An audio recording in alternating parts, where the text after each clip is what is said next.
Episode 190 है। Life simple है, मुश्किल हम उसे खुद बना लेते हैं। उस वाले के एपिसोड के क्वेश्चन पढ़ने के लिए बैठी हूँ। ढेर सारे प्रश्न हैं जिनके मैं आज पूरी कोशिश करूँगी कि सबके जवाब दे पाऊँ, कोई भी ना छोड़ूँ। तो चलो आज का एपिसोड शुरू करते हैं। देखते हैं कितनी प्रॉब्लम्स हैं, कितनी दुआएं हैं, कितनी सक्सेस स्टोरीज़ हैं और कितनी सिर्फ तारीफ़ है। चलो आओ बहन बातें करें।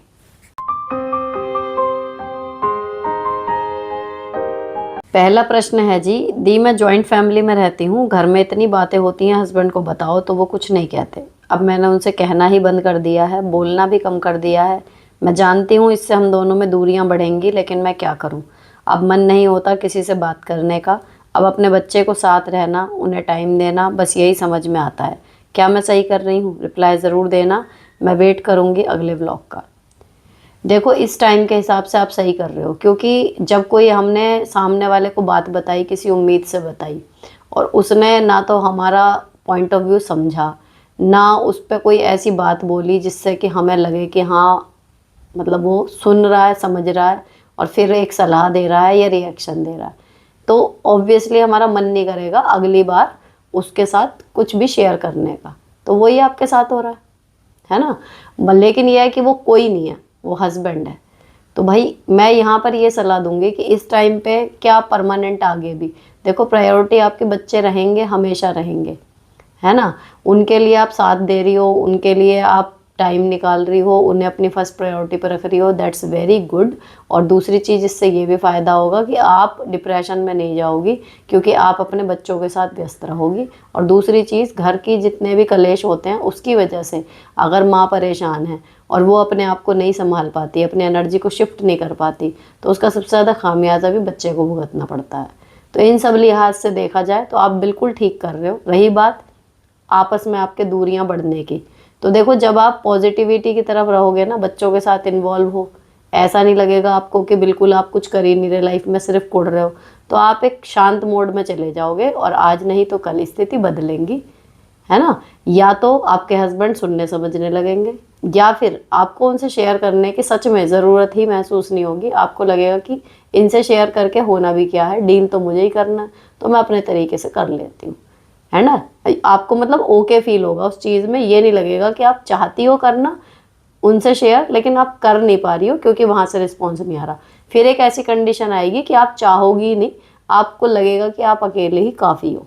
तो कुल मिला के जिस राह पे चल पड़ी हो, थोड़ा रहो उसी पे कंसिस्टेंट।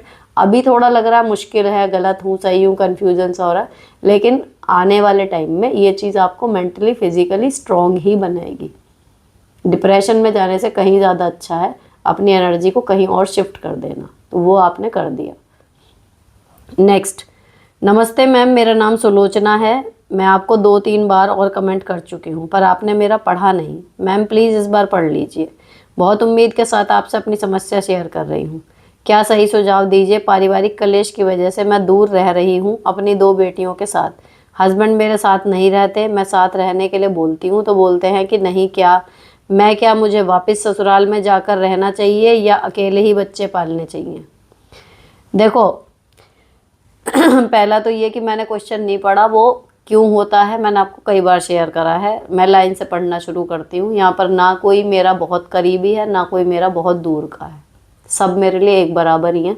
तो मैं पर्पजली किसी का भी क्वेश्चन छोड़ नहीं रही हूँ, या तो बड़ा है या फिर टाइम के बाद हुआ है। अब मैं 10 बजे बैठी हूँ शूट करने, इसी वजह से दिन में कभी टाइम होता भी है ना, मैं तब भी नहीं करती कि लोग फिर शूट करेंगे उस हिसाब से कि रात में करेंगी मैम शूट, तो मैं क्वेश्चन कर दूँ शाम तक भी, उनका छूट जाएगा, उन्हें लगेगा कि था तो उसी में।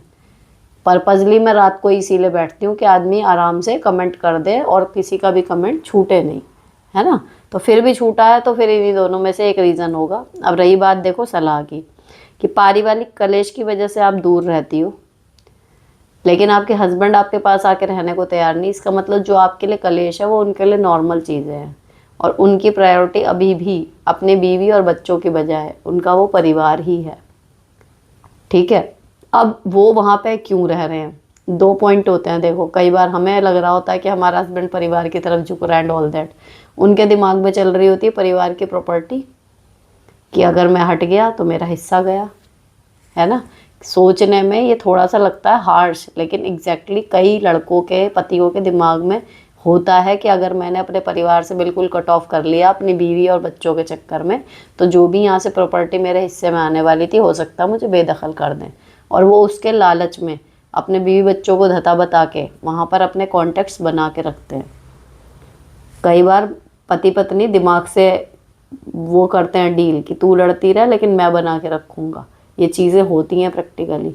तो क्या पता आपके पति के दिमाग में इस टाइम पे क्या चल रहा है। तो बीइंग अ पत्नी आपको ज़्यादा पता होगा, लेकिन फिर भी एक घर में रह के उनसे कनेक्शन बना के रखना प्लस अपनी पत्नी को ठीक ठाक रखना, यहाँ तक समझ में आता है।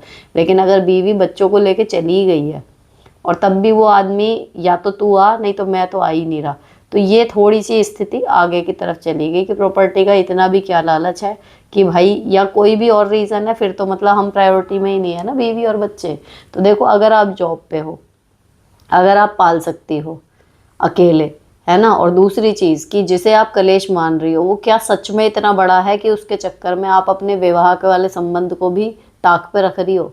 अगर रहना पॉसिबल है वहाँ पर, तो मे भी आप वहाँ पर जाकर रह लो, तो आपका और आपके हस्बैंड का रिश्ता ठीक ठाक बना रहे, बच्चे दोनों के साथ रह के पले, वो बेस्ट होता है। लेकिन अगर ऐसा लगता है कि पानी सिर से ऊपर जा चुका और आप ये सोच के ही निकली हो, तो फिर आपने अपना डिसीजन सोच समझ के लिया है, फिर उस पर अड़ी रहो। अगर पाल सकती हो अपने बच्चे तो पालो अकेले, क्योंकि देखो कलेश का कोई सिर पैर नहीं होता।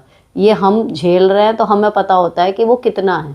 मैं यहाँ से बैठ के कह दूँ कि नहीं आपको जाना चाहिए, हो सकता है वहाँ पे कुछ ऐसी चीज़ें हुई हों जो आपके लिए अब बिल्कुल बर्दाश्त के बाहर हो, है ना। या मैं कह दूँ कि नहीं नहीं अब एक बार निकल आई कि अब तो बच्चों को ही पालो, तुम वहाँ जाने की ज़रूरत नहीं है, तुम्हारी भी तो कुछ है। लेकिन हो सकता है आप ओवर रिएक्ट कर गई हो या गुस्से में चली गई हो आपके दिल दिमाग में गुंजाइश कि आप वापस जा सकती हैं। तो आप अपने मन को ये टटोलिए कि जो वो कलेश है, जिसकी सारी राड़ की जड़ जो है, वो किस लेवल का है, माफ़ी की गुंजाइश है या नहीं है, जा सकती हो, बर्दाश्त कर सकती हो या नहीं कर सकती हो। अगर कर सकती हो तो बच्चे, मैं फिर कहूँगी कि दोनों पेरेंट्स जब साथ में रहते हैं तो ऑब्वियसली ज़्यादा अच्छा रहता है ना।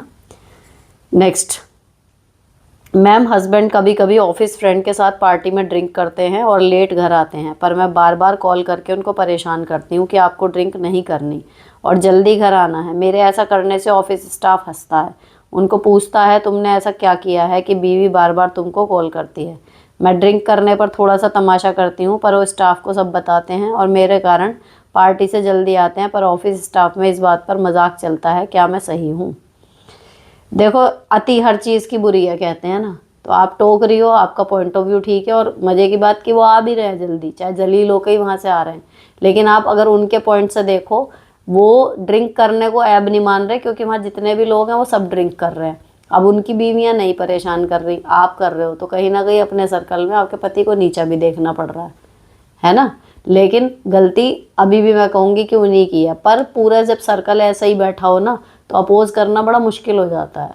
और ऑफिस वाले टर्म्स में अगर टर्म्स बनी उस ड्रिंक पार्टी की वजह से रहे, तो हो सकता है कि वो भी मजबूरी में ही पी रहे हों, खुद छोड़ के नहीं आएंगे, बीवी पे बिल फाड़ दिया कि भैया वो बुला रही है, वरना नहीं आना हो जिसे वो फ़ोन करने के बाद भी नहीं आएगा, और जब आएगा तब कलेश करेगा, हो तो ये भी सकता है ना।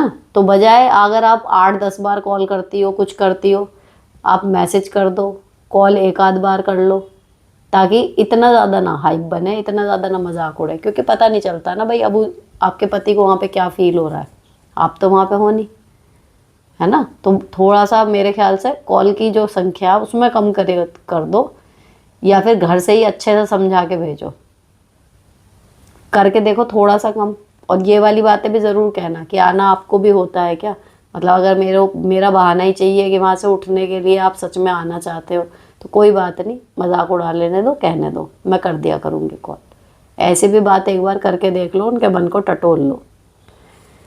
नेक्स्ट, मेरी एक जानने वाली है, उसकी बेटी गवर्नमेंट स्कूल में 4th क्लास में, उसने बताया कि लड़की हर साल फेल हो रही है, फिर भी टीचर उसको नेक्स्ट क्लास में भेज देते हैं। फिर मैंने बोला कि इसको प्राइवेट स्कूल में करवा दे। मैंने बहुत कोशिश की, फिर भी फ़ोन भी करे कि चल, पर वो प्राइवेट स्कूल में भी करवाने को रेडी नहीं है। उसका बेटा प्राइवेट में जाता है, इतना फ़र्क क्यों मिलती है जब तो बोलती है करवाऊंगी प्राइवेट में, पर करना कुछ नहीं। उसकी बेटी ने मुझे बता कि मम्मी बोल रही थी कि तेरे को प्राइवेट में करवा दिया तो मैं सड़क पर आ जाऊंगी और अपने सारे शौक पूरे करते हैं। रोज़ मार्केट घूमती है। क्या सच में गवर्नमेंट स्कूल में ऐसा होता है कि फ़ेल होने के बाद भी प्रमोट होता है? मैम, इसमें गवर्नमेंट स्कूल में नहीं, ये सब स्कूलों में अब आरटीई एक्ट के नियम के तहत 1st to 8th कोई बच्चा फेल नहीं होगा। लेकिन उसका एक साइड है कि आपका अगर बच्चा किसी तरीके से भी पढ़ नहीं पा रहा कुछ है तो उसके लिए रेमेडियल टीचिंग करो, ये वो सब नियम है। लेकिन मोटा मोटा नियम यही है कि 1 से 8 तक कोई बच्चा फेल नहीं होता।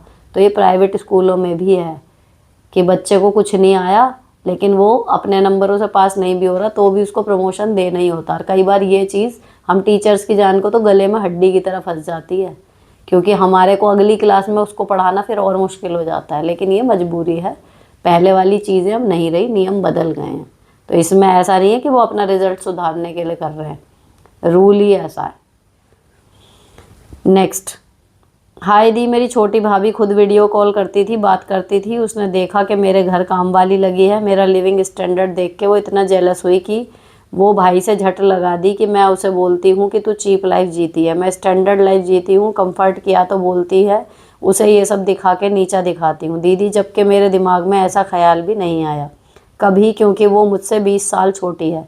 मेरी दोनों भाभी मेरे से इतना जेलस हैं कि मेरे ज़बरदस्ती लड़ाई करती हैं और मैं मायके जाती हूँ बात नहीं करती। मेरे पेरेंट्स और भाई बस न्यूट्रल हो जाते हैं, मेरी डिसरेस्पेक्ट वो करती रहती हैं। मैं क्या स्टैंड लूँ दीदी?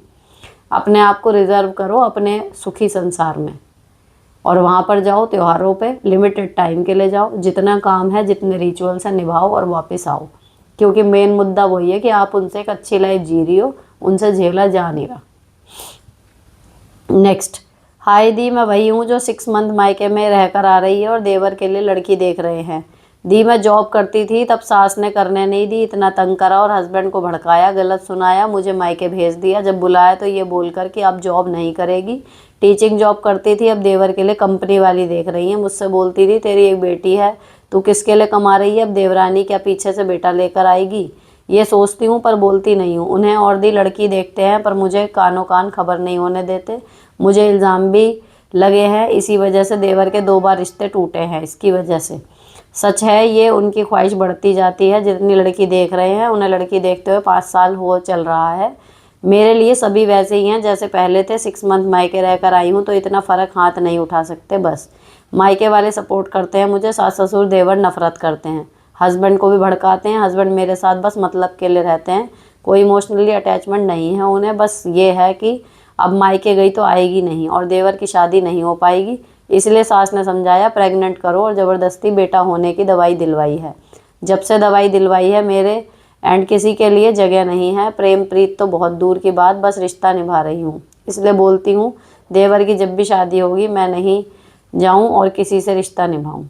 उसे करके आप क्या कर लोगी? सारी कहानी सुन ली मैंने आपकी, काफ़ी कुछ इसमें रिपीटेड भी है।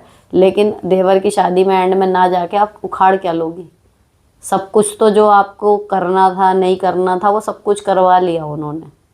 अब आप केवल एक शादी ना अटेंड करके क्या ही बिगाड़ लोगी किसी का सिवाय अपने? मैंने तब भी कहा था, अब भी कहा है, ये तीसरी या चौथी बार आपका कमेंट है, मुझे याद है अच्छे से कहानी। तो आप उस शादी में ना जाके सिर्फ और सिर्फ अपना नुकसान करोगी, अपनी इमेज खराब करोगी। और जो इतना कुछ झेल लिया है वो क्यों झेला है? कि आप शादी में वापस आना चाह रही हो, तभी तो आई हो वापस। अब जब आना चाह रही हो तो उससे जुड़े हुए सारी चीज़ें भी निभाओगी। अब आ भी गई, प्रेग्नेंट भी हो, दवाई भी खा रही लड़के की, घुट घुट के जी भी रही हो, सब कुछ कर रही हो। क्यों? क्योंकि आपको इस शादी में रहना। अब इस शादी से एक जुड़ा हुआ रिश्ता है देवर का, अब आप उस शादी में जाओगी नहीं। तो इतना सब कुछ झेलने के बाद भी टेक्निकली क्या है कि ये बहू ही बेकार है। या तो ये सब ना करती तो आप ये है कि भाई हम तो आए हैं वापस, अब रेबेल मोड में आए हैं, अब तो हम अपने मन की करेंगे, हम कुछ सुनेंगे नहीं। काम सारे अभी भी उनकी मर्जी के ही हो रहे हैं, घुट अभी भी रही हो। बस एक शादी में ना जाके आप अपना विरोध प्रदर्शन करना अगर चाह रही हो तो वो बिल्कुल गलत डिसीजन होगा आपका, ठीक है ना? जब इतना कुछ झेल लिया तो शादी झेलना कोई बड़ी बात नहीं है। और किसी से भी शादी करें, कुछ भी करें, आपके साथ वो बुरे हैं वो एक अलग चीज़ है। आप देवरानी के साथ अच्छे हैं, इसका कलेश अपनी जान को मत डालो। मेरे साथ अच्छे कैसे हों, बस इस पे सोचने का अधिकार आपका है। लेकिन देवरानी के साथ अच्छे क्यों हैं, अगर ये सोच के चलोगी तो अगर आपके पति बिल्कुल अच्छे भी होते हैं, आपकी नॉर्मल लाइफ भी चल रहे होते हैं, तो भी अपने सुखी जीवन में आग लगाने के बराबर है। क्योंकि जब भी नई बहू आती है, ये चीज़ हर घर में होती है कि बड़ी को कोई छूट नहीं दी, लेकिन उसको आते ही दे दी। अब या तो ये साइकोलॉजी होती है कि भैया इसके साथ ये करा, यहाँ बात बिगड़ गई है, दूसरी बहू को शुरू से ही ठीक रखो। ये भी हो सकता है कि गलतियां कर करके सीख रहे हैं। लेकिन उसमें जेठानी को बस ये है कि ठीक है, अब मान लो उसकी नौकरी वाली बहू आ जाती है, तो रास्ता खुल गया ना कि बहू नौकरी कर सकती हैं, तो आपके लिए भी खुल गया, फिर आप भी निकल सकती हो। ये क्यों नहीं सोच रही?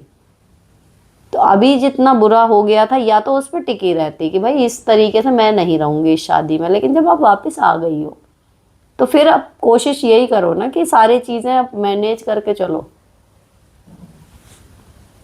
नेक्स्ट, दी रियली आपने इतना प्रैक्टिकल और पॉजिटिव बना दिया है ना लाइफ में कि क्या कहूँ।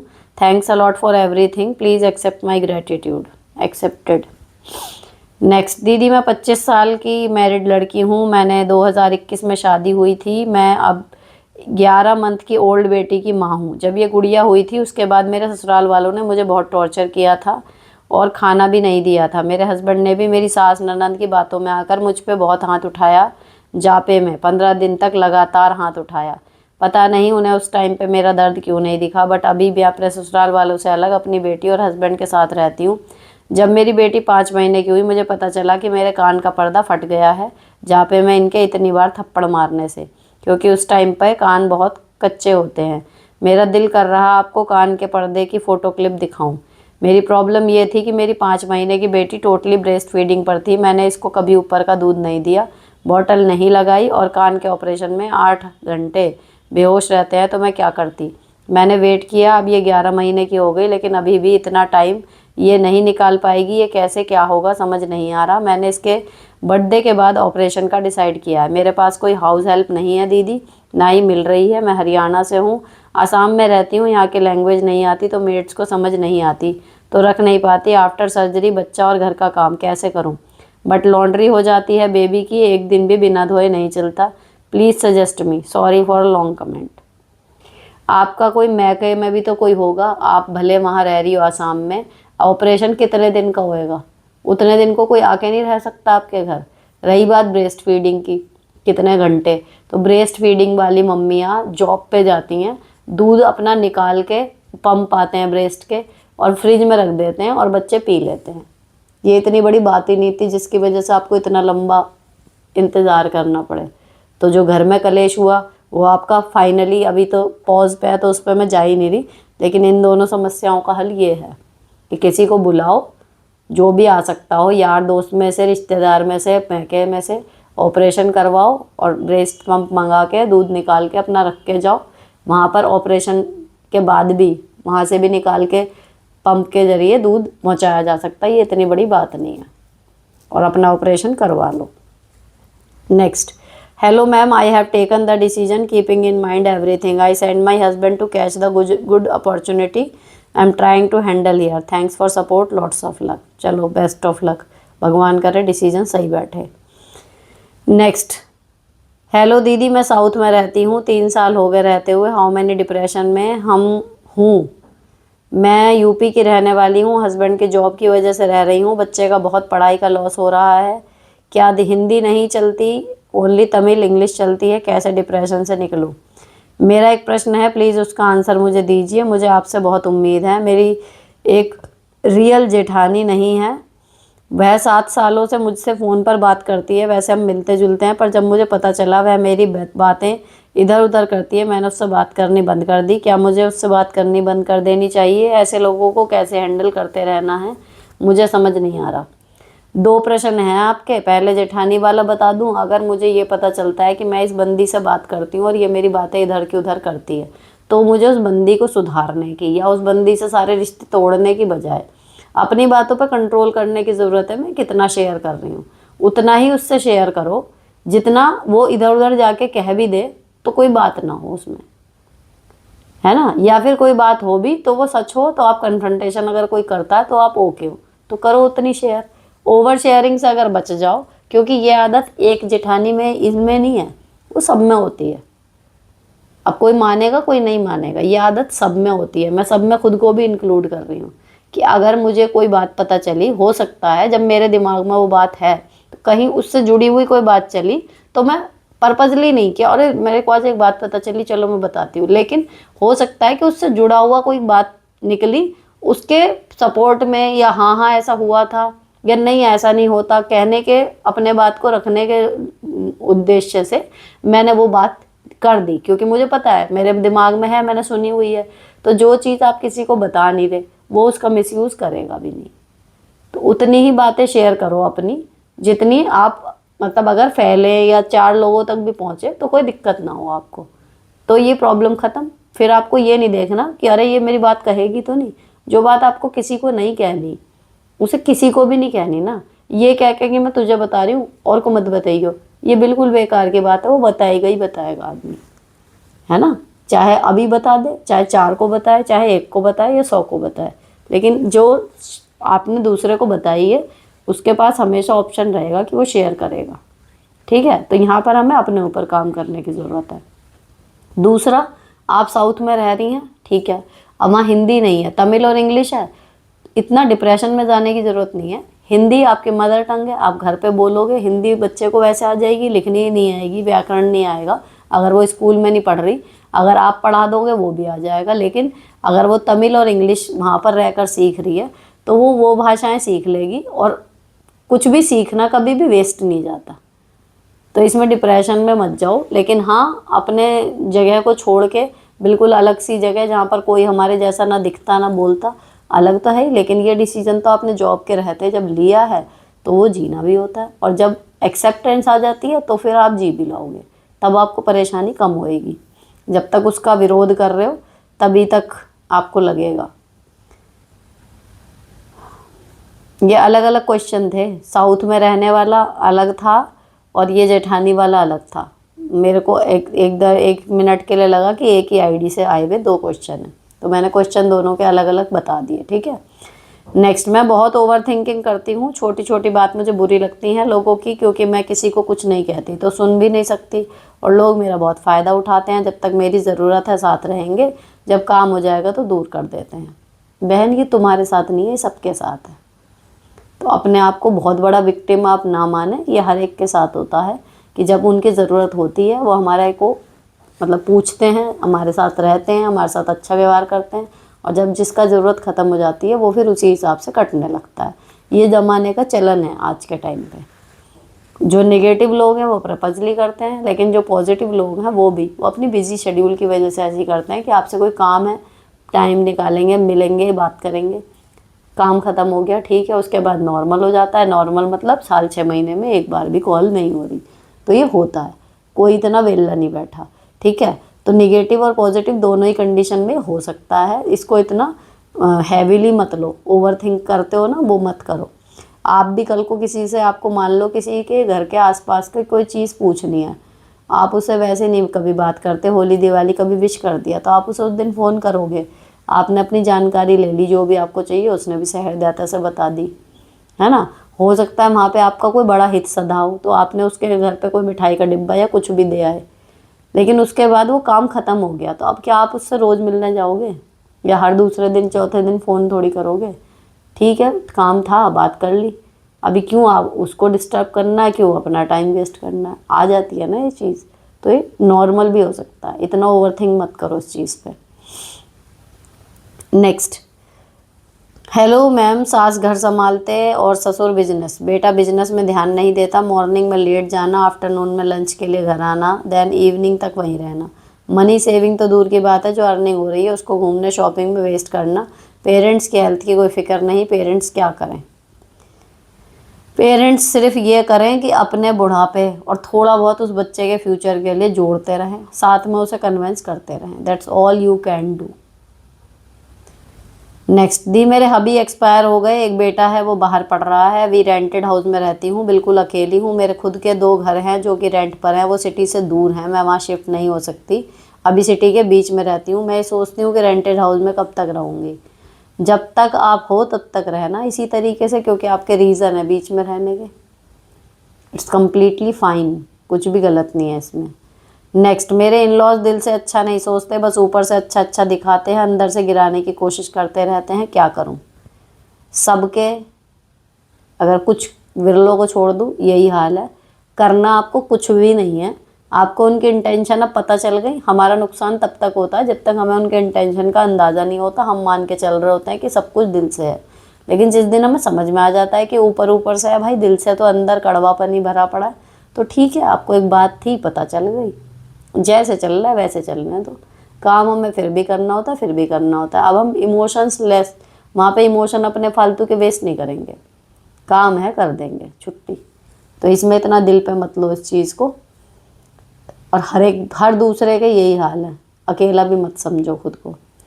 नेक्स्ट, दीदी मेरे भाई ने खुद से शादी कर ली, पर मम्मी पापा उसको नहीं पसंद करते, और शायद मैं भी नहीं, क्योंकि वो एक गांव की है। मैं डिप्रेस रहती हूँ सोच के कि मेरे माँ बाप अकेले कैसे रहेंगे आगे। अभी फ़िलहाल मेरे पास रहते हैं, मेरी जॉब के चलते रेंट लेकर रहती हूँ। माँ बाप को रखे हुए हूँ, इससे ससुराल वाले नाराज़ रहते हैं, क्या करूँ? मेरा मन नहीं करता भाई से बात करने का, पर एक ही भाई है, माँ बाप के चलते छोड़ भी नहीं सकती। इसी घरेलू परेशानी से मन विक्षिप्त सा रहता है, क्या करूँ? प्लीज़ नेक्स्ट एपिसोड में कोई सोल्यूशन बताएं। एक बात बताओ, शादी करके जीवन जो है वो मेन भाई को ही बिताना है ना, प्लस आपके माँ बाप साथ रहेंगे, आप तो बीच में ही आओगी। ठीक है, अब जो लड़का अपनी पसंद से लाया है, अब वो गांव की है, शहर की है, आपको पसंद आ रही नहीं आ रही, लेकिन जो उसका पति है, जिसके साथ जीवन बिताना है, उसको वो पसंद थी, तभी तो वो शादी करके लाया है। तो आपको अपने बच्चे की थोड़ी सी इच्छा का सम्मान करके, अगर आप उसको एज अ बहू एक्सेप्ट कर लें, तो क्या सारी प्रॉब्लम ख़त्म नहीं हो जाएंगी? उसमें आपको क्या पसंद नहीं है वो इतना बड़ा भी नहीं होगा जितनी परेशानी अब आपको झेलनी पड़ रही है कि हमें ये लड़की पसंद नहीं है ना? और अगर मान लो नहीं भी पसंद है, अगर आपका बेटा और बहू, आपके माँ बाप का बेटा और बहू अगर साथ में खुश हैं, तो बीइंग अ पेरेंट हमारा क्या फ़र्ज़ है? हमें उनकी खुशी में खुश रहना चाहिए ना। या बुढ़ापे में अब उसे लाई लवाई को वो छोड़ के आएगा, फिर वो आप तीनों की पसंद की कोई लाएगा? तो जो होना ही नहीं है उस चीज़ को आप पकड़े बैठे हो, और उसकी वजह से परेशान होकर आगे के लिए परेशानियाँ क्या और बढ़ जाएंगी, वो सोच सोच के आप परेशान हो रहे हो। अभी जो हो गया, उसने शादी कर ली, या तो ये चीज़ें तब होती जब तक वो शादी नहीं कर रहा था, तो कि भाई प्रेशर बना रहे हैं हम कि वो शादी ना करे, हमारी पसंद की लड़की से करे। भैया शादी हो चुकी है ऑलरेडी, तब आप ये सब तीनों जो कर रहे हो कि हमें पसंद नहीं, हमें पसंद नहीं, अरे जिसको बरतनी है उसको पसंद है भाई। आपको तो सिर्फ एज अ बहू उसको एडमिट करना है कि हाँ भाई ठीक है, हमारी बहू है। क्योंकि अपनी पसंद से भी लाओगे तो ये सारे भरे तो पड़े हैं, अरेंज मैरिज वाले ही तो हैं, तो अपनी पसंद से भी लाओगे, कल को कमियां उसमें भी निकलेंगी। तो बहू आ गई, ठीक है, उसको एज अ बहू मेरे ख्याल से तो एक्सेप्ट कर लें आपके माँ बाप, साथ में रहें, जाके कुछ गलती करे प्यार से समझा दें, है ना? तो बेटा भी उनका बना रहेगा कि ठीक है मेरी पसंद थी, तो माँ बाप ने अपनी मर्जी के बिना भी मेरी पसंद को पूरा सम्मान दिया, और इनका भी बुढ़ापा सही कटेगा। नेक्स्ट, दी मेरी एज 41 है, मेरे हस्बैंड की 44, मेरा एक बेटा 11 साल का और बेटी 3 मंथ की है। मेरी लाइफ में 2 कमियां हैं। एक तो इस उम्र तक घर नहीं है, 13 साल से हम किराए के घर में रहते हैं। मैं बहुत ओवर थिंक करती हूँ, कब होगा घर, कहाँ होगा। और आजकल छोटी बाबू को पालने में भी बहुत दिक्कत हो रही है 11 साल के गैप के बाद। फिर वही लाइफ में कैसे खुद को संभालूँ? देखो 3 मंथ की आपकी बच्ची है, अब 11 साल के बाद आपकी पुरानी प्रैक्टिस तो काम आ नहीं रही होगी, तो ये दोबारा से वही स्ट्रगल है जो पहले बच्चे में आपकी आई होगी। तो सबसे पहले तो मैं ये कहूँगी, अपने आप को समय दो, कम से कम 6 महीने अपने आप को समय दो। अभी तक नहीं बना घर और 3 महीने बच जाएं, अभी घर के बारे में मत सोचो, पहले बच्ची और अपना शरीर देख लो कि दोबारा खड़ी हो जाओ। रही बात कि घर कब बनेगा, तो देखो सोचने से घर की फला दिन बन जाएगा, ऐसा नहीं होता। आप अगर आज से सोचना शुरू करोगे, और आप बिल्कुल ज़ीरो पे हो मान लो, तो कम से कम 1 साल लगेगा पैसे और जगह ढूंढने में, ठीक है ना? लेकिन जब सोचना शुरू ही नहीं करा तो फिर तो वो 13 के 26 भी हो जाएंगे। तो आज से, अभी से नहीं, 3 महीने तो अभी अपने बच्ची पाल लो। बात कर सकती हो अपने हस्बैंड से, वो सोचना शुरू कर दें, उन्होंने तो प्रेगनेंसी नहीं झेली ना, वो फिजिकली फिट है, तो बात कर सकते हो कि भाई अब हमारी प्रायोरिटी अपना घर बनाना है। पहले अपना मन ये बना लो कि हाँ मुझे बनाना है, और जब ये सोच लोगे फिर आप उस तरीके से संसाधन जुटाने शुरू करोगे। अपने आप कंडीशंस बदलती हैं, अपने आप चारों तरफ की चीज़ें उसी तरीके की सेटल होती चली जाती हैं। तो पहले अपना डिसीजन बना लो दोनों आदमी बैठ के कि भैया अब हमें घर बनाना है, बन जाएगा। जो भी आपका बजट होगा उसी हिसाब से बन जाएगा। लेकिन सोचना ही मुश्किल होता है, सोचने में लगता है पहाड़ सा। ये मेंटली प्रिपेयर्ड रहो कि भाई आर्थिक तंगी भी आएगी, हाथ भी खिंचेगा, हो सकता है काम भी बढ़ाना पड़े, हो सकता है हाउस हेल्प लगा रखी है वो भी छुटानी पड़ जाए। इन सब के लिए मेंटली प्रिपेयर्ड रहो, लेकिन घर तो बन जाएगा जब लगोगे बनने में कि भैया बनाना ही है। नेक्स्ट, दी मैंने 1-2 बार ब्लड टेस्ट कराया तो उसमें कैल्शियम, विटामिन डी और B12 कम निकला। मेरी बॉडी में पेन बहुत रहता है, धूप से एलर्जी और मिल्क से गैस बनती है। तो आप इन सब चीज़ों की टैबलेट खा सकती हो ना, सब चीज़ों की मिलती है, कैल्शियम की भी, विटामिन डी की भी और B12 की भी, हो जाएगी प्रॉब्लम सॉल्व। नेक्स्ट, मैम मेरी सास बहुत टॉक्सिक है, मैं 7 साल से उनके साथ ही रह रही थी तो जीना मुश्किल किया हुआ था। अब मैं उनसे अलग ऊपर शिफ्ट हो गई हूँ, लेकिन वो अभी भी रोक टोक करती हैं, अपने मन से सोचकर कुछ भी बोलती रहती हैं। रिश्तेदार आए तो उनसे बुराई करती हैं और मुझे सुनाई देता है। मैं बहुत इरिटेट हो जाती हूँ, पार्सल आए तो भी चिल्लाती हैं। अब क्या करूँ, ऊपर भी सुकून नहीं। या तो जब रिश्तेदार आए करें तो बजाय ऊपर से सुनने के सीधे आके नीचे बैठ जाया करो, कन्फ्रंटेशन करो। जो वो झूठ बोल रही हैं तुम अपना सच बताओ कि चलो ऊपर चल लो, बुआ जी, मौसी जी, फूफा जी जो भी आए कि आ जाओ ऊपर भी आ जाओ, चाय वाय पिलवा दूँ, ये वो। क्या ऊपर से सीधे चाय बना के ले आओ? घुसने का कोई बहाना चाहिए आपको उनके कन्वर्सेशन में, या फिर कान ऐसे बंद कर लो कि सुनाई आए ही नहीं। अगर मैं ऊपर हूँ, मुझे इंटरेस्ट नहीं है नीचे क्या बात हो रही है, मुझे सुननी ही नहीं है, पर्पजली नहीं सुननी, तो मेरे पास हज़ारों ऑप्शन है। टीवी, फ़ोन, मोबाइल, ईयरपोड, कुछ भी। अगर मुझे नहीं सुननी तो मैं नहीं सुनूंगी। तो दो में से एक चीज़ चुन लो, या तो सुनो मत और सुन के परेशान हो रही हो तो नीचे आ जाओ, फिर उसी टाइम पे करो कन्फ्रंटेशन। रही बात पार्सल की, पार्सल वाला आने से पहले फ़ोन करता है ना, तो जब वो फ़ोन करे तो आके पहले ही गेट पे खड़े हो जाओ, कैसे चिल्पों करेंगी। और अगर वो इसमें कि कितने आते हैं, ये वो ऑर्केस्ट्रा बज रहा है, तो फिर बजने दो, वो उसे बैकग्राउंड म्यूजिक मान के निकल लो। मंगाए हैं तो मंगाए हैं फिर। नेक्स्ट, दीदी मेरी सास को ब्रेन हैमरेज हुआ है अब सही से पहले से, लेकिन हबी से बोलती है कि मुझे फ़ोन दो। मेरा पहले फ़ोन बहुत ज़्यादा यूज़ करती थी, मैंने पहले भी हबी से बोला था ये फ़ोन पे बहुत बातें करती हैं, माइंड को रेस्ट देना भी ज़रूरी है। तब वो कुछ नहीं बोले, इग्नोर कर दिया। जब ब्रेन हैमरेज हुआ तब मैंने हबी से साफ बोल दिया कि अब इनको फ़ोन नहीं देना, लेकिन अब सही हो गई हैं, 5 महीने हो गए। रोज़ की फ़ोन दो ले दिया, अब फिर भी पहले की तरह रूटीन हो गया इनका, घर की एक एक बात देना। देखो, आप ऐसे नहीं कर सकती किसी बड़े के साथ, बच्चे के साथ कि अब इनको फ़ोन बिल्कुल नहीं देंगे। इसकी आदत नहीं छूटेगी जब एक बार लग गई। लेकिन ये है कि अब वो जो बातें कर रही हैं, आपको ही तो लग रहा है ब्रेन हैमरेज उसकी वजह से हुआ है। वो हो सकता है उनका मन हल्का होता हो उसी वजह से। और वो क्या बात बता रही हैं क्या है, तो उनको जो टेंशन है वो बताने की नहीं है, जो वो घर में फील कर रही हैं उसकी है। तो ये ना तो सही कारण है कि फ़ोन है इसलिए ब्रेन हैमरेज हो गया, और ना आप रोक पाओगी कि अब इन्हें फ़ोन नहीं देना। ये दोनों ही चीज़ें प्रैक्टिकली पॉसिबल नहीं है। तो अब ये है कि उनके साथ जो जो भी उन्हें घर में स्ट्रेस वाली चीज़ें लग रही हैं, अगर आप उनकी रक्षा करना चाहते हो तो आपको ये ध्यान देने की ज़रूरत है कि इनको जो ये बातें बता रही हैं कुछ भी है, इनको बुरी क्या चीज़ लग रही है। अगर हो सकता है तो वो कारण रिमूव कर दो, नहीं तो भैया जिसकी जैसी आई है वैसे ही उसको लेनी पड़ेगी अपनी नियति। सब्र कर लो, कह ही तो सकते हो कि मम्मी थोड़ा सा स्ट्रेस मत लिया करो, बात मत किया करो ऐसी, जिनसे टेंशन होती है, कुछ और है या कुछ परेशानी है तो हमें बताओ, ऐसे। नेक्स्ट, दीदी मेरा एक प्रश्न है, मुझे पूछना है, मैं समाज में महिलाओं के साथ जो हमारी पड़ोस में रहती हैं उनसे कैसा व्यवहार रखना चाहिए, कितना मतलब रखना चाहिए यदि कोई महिला बहुत ज़्यादा अपनेपन का दिखावा करती है और बाद में पता चलता है सब फेक लोग हैं। मैं आपसे जानना चाहती हूँ हमें किसी से कितना मतलब रखना चाहिए। मुझे दुनियादारी नहीं समझ आती, कम से कम थोड़ा तो अंदाज़ा होना चाहिए सामने वाले हमसे किस मकसद से बात कर रहा है, ताकि हम आगे से उसके साथ सावधान रहें, क्योंकि लोगों के मकसद का बाद में पता चलता है। और हमारे यहाँ की लेडीज़ ज़्यादातर बातें इधर उधर फैलाती हैं, पर विश्वास करें समझ नहीं आता किस पर। और अब मैं ज़्यादा किसी से मतलब नहीं रखती, बस मुझे इतना तो लगता है ऐसे लोगों से दूर ही रहने में भलाई है, पर फिर भी आपकी राय जानना चाहूँगी।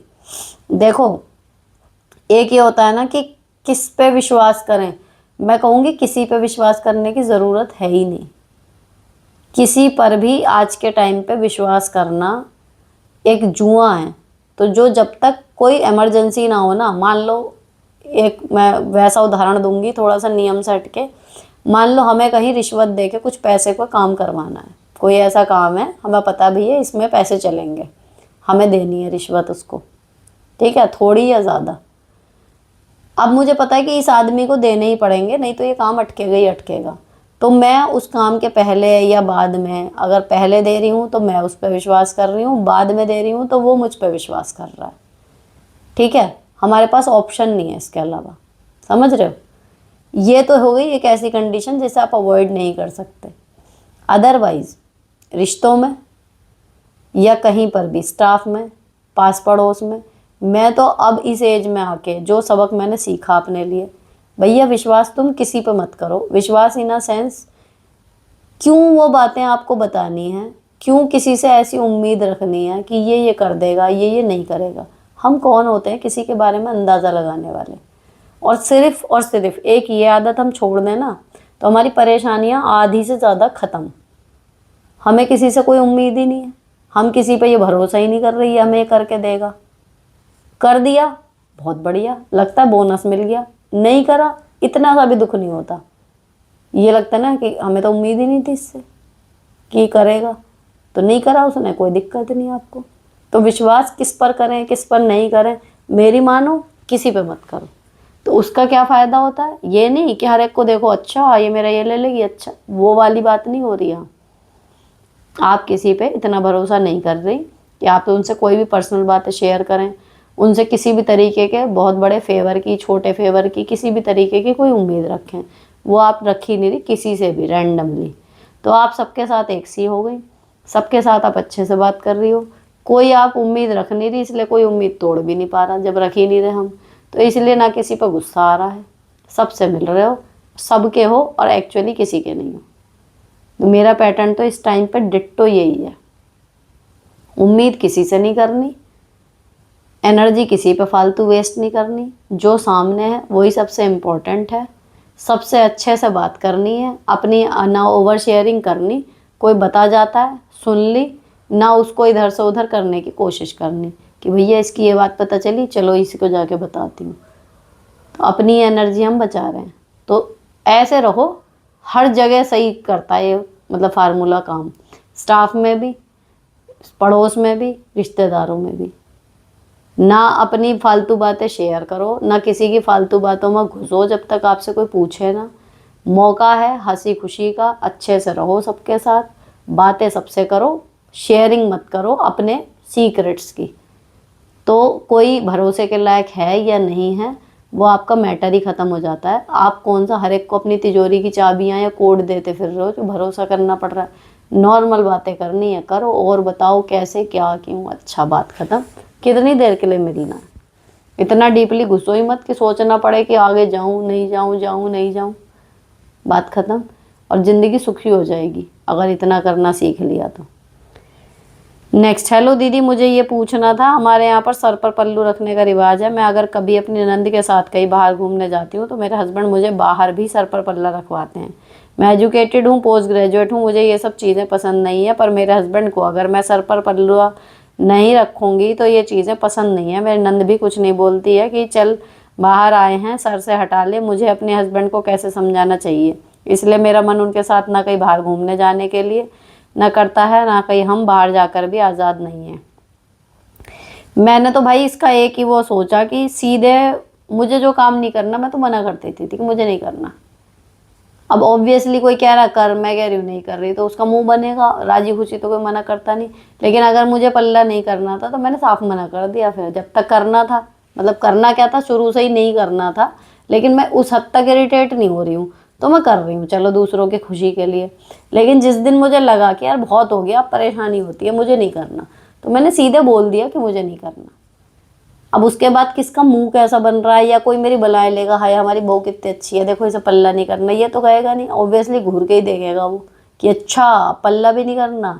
और अपने सास ससुर को इतना बुरा लगा नहीं, मजे की बात देखो, वो ठीक ठीक थे, मतलब ऐसा नहीं कि खुश हो गए, लेकिन ठीक ठीक थे, ऐसा नहीं कि बहुत मुंह बना लिया या तमाशा खड़ा कर दिया। बाकी उबले जा रहे हैं, विशाल की बहू ने पल्ला हटा लिया, विशाल की बहू ने पल्ला हटा लिया, बवंडर मचे हुए थे।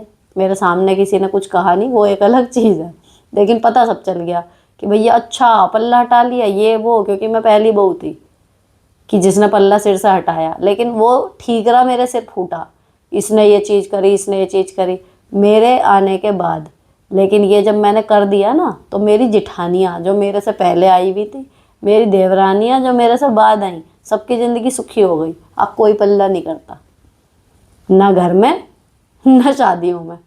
तो किसी एक को तो निकलना पड़ता है भाई कि ठीक है, मेरे मेरे को लगा मुझे नहीं करना। ना मैंने ये कहा कोई कर रहा है पल्ला, तो ना मैं उसे कहती क्यों कर रखा है। ना कोई अगर हटा देता है, पहले दिन भी हटा दे, तो मैं ना ये कहती कि अच्छा अभी आइए 2-4 दिन तो कर, हमने भी 8 साल करा था, 9 साल करा था, क्यों पढ़ना है टंटे में। मेरा टारगेट सिर्फ इतना था कि भाई मुझे पल्ला नहीं करना, मेरे को परेशानी हो रही है, मुझसे ना संभल रहा, ना मुझे अच्छा लग रहा, ख़त्म। तो आप आपके नंद तक तो सही है ना, अब आपके पति हैं, क्यों करना है, मुझे पल्ला बता दो। और नहीं कि शादी हो गई, बहू हो गई, तू भी तो तुम्हारी भी शादी हो गई, रखो सिर पर रुमाल, ढक के चलो। कितनी देर लग रही है, मतलब नहीं करना भाई, सीधी बात है, क्यों करवाना है पल्ला। अगर हमें अच्छा नहीं लग रहा तो बताओ कि कारण समझ जाओ, और वो कुछ भी कहें कारण, हम नहीं हो रहे कन्विंस, हमें रखना पड़ रहा है ना। मुझे लग रहा है ना, मेरे को समझ में आता है कितना इरिटेटिंग होता था, एक हाथ से वो बंदूक से पकड़े रहो, इतना गुस्सा आता था सच में। जितने साल करा भी है ना, यही लगता था कि मतलब एक होता मर्जी है, पूजा का काम है, चलो कर लिया ठीक। हर टाइम ही रसोई में रोटी बना रहे हैं, पल्ला ही संभाल रहे हैं, कहीं जा रहे हैं पल्ला ही संभाल रहे हैं, स्टेप कटिंग कराई भी है, पल्ला ही हो रखा है, कुछ है भी।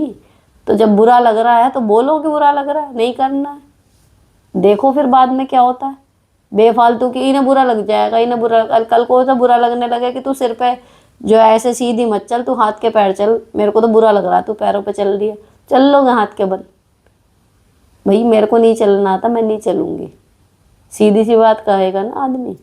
तो अगर पल्ला है ये वो जो चला आ रहा है, ज़रूरी नहीं है कि वो चले ही। और ये कोई इतनी बड़ी बात नहीं है कि पल्ला रख दिया तो भारतीय संस्कृति ताक पे लग गई, ये वो इतना बड़ा तमाशा है नहीं इस चीज़ में, जस्ट है कि मुझे नहीं करना है।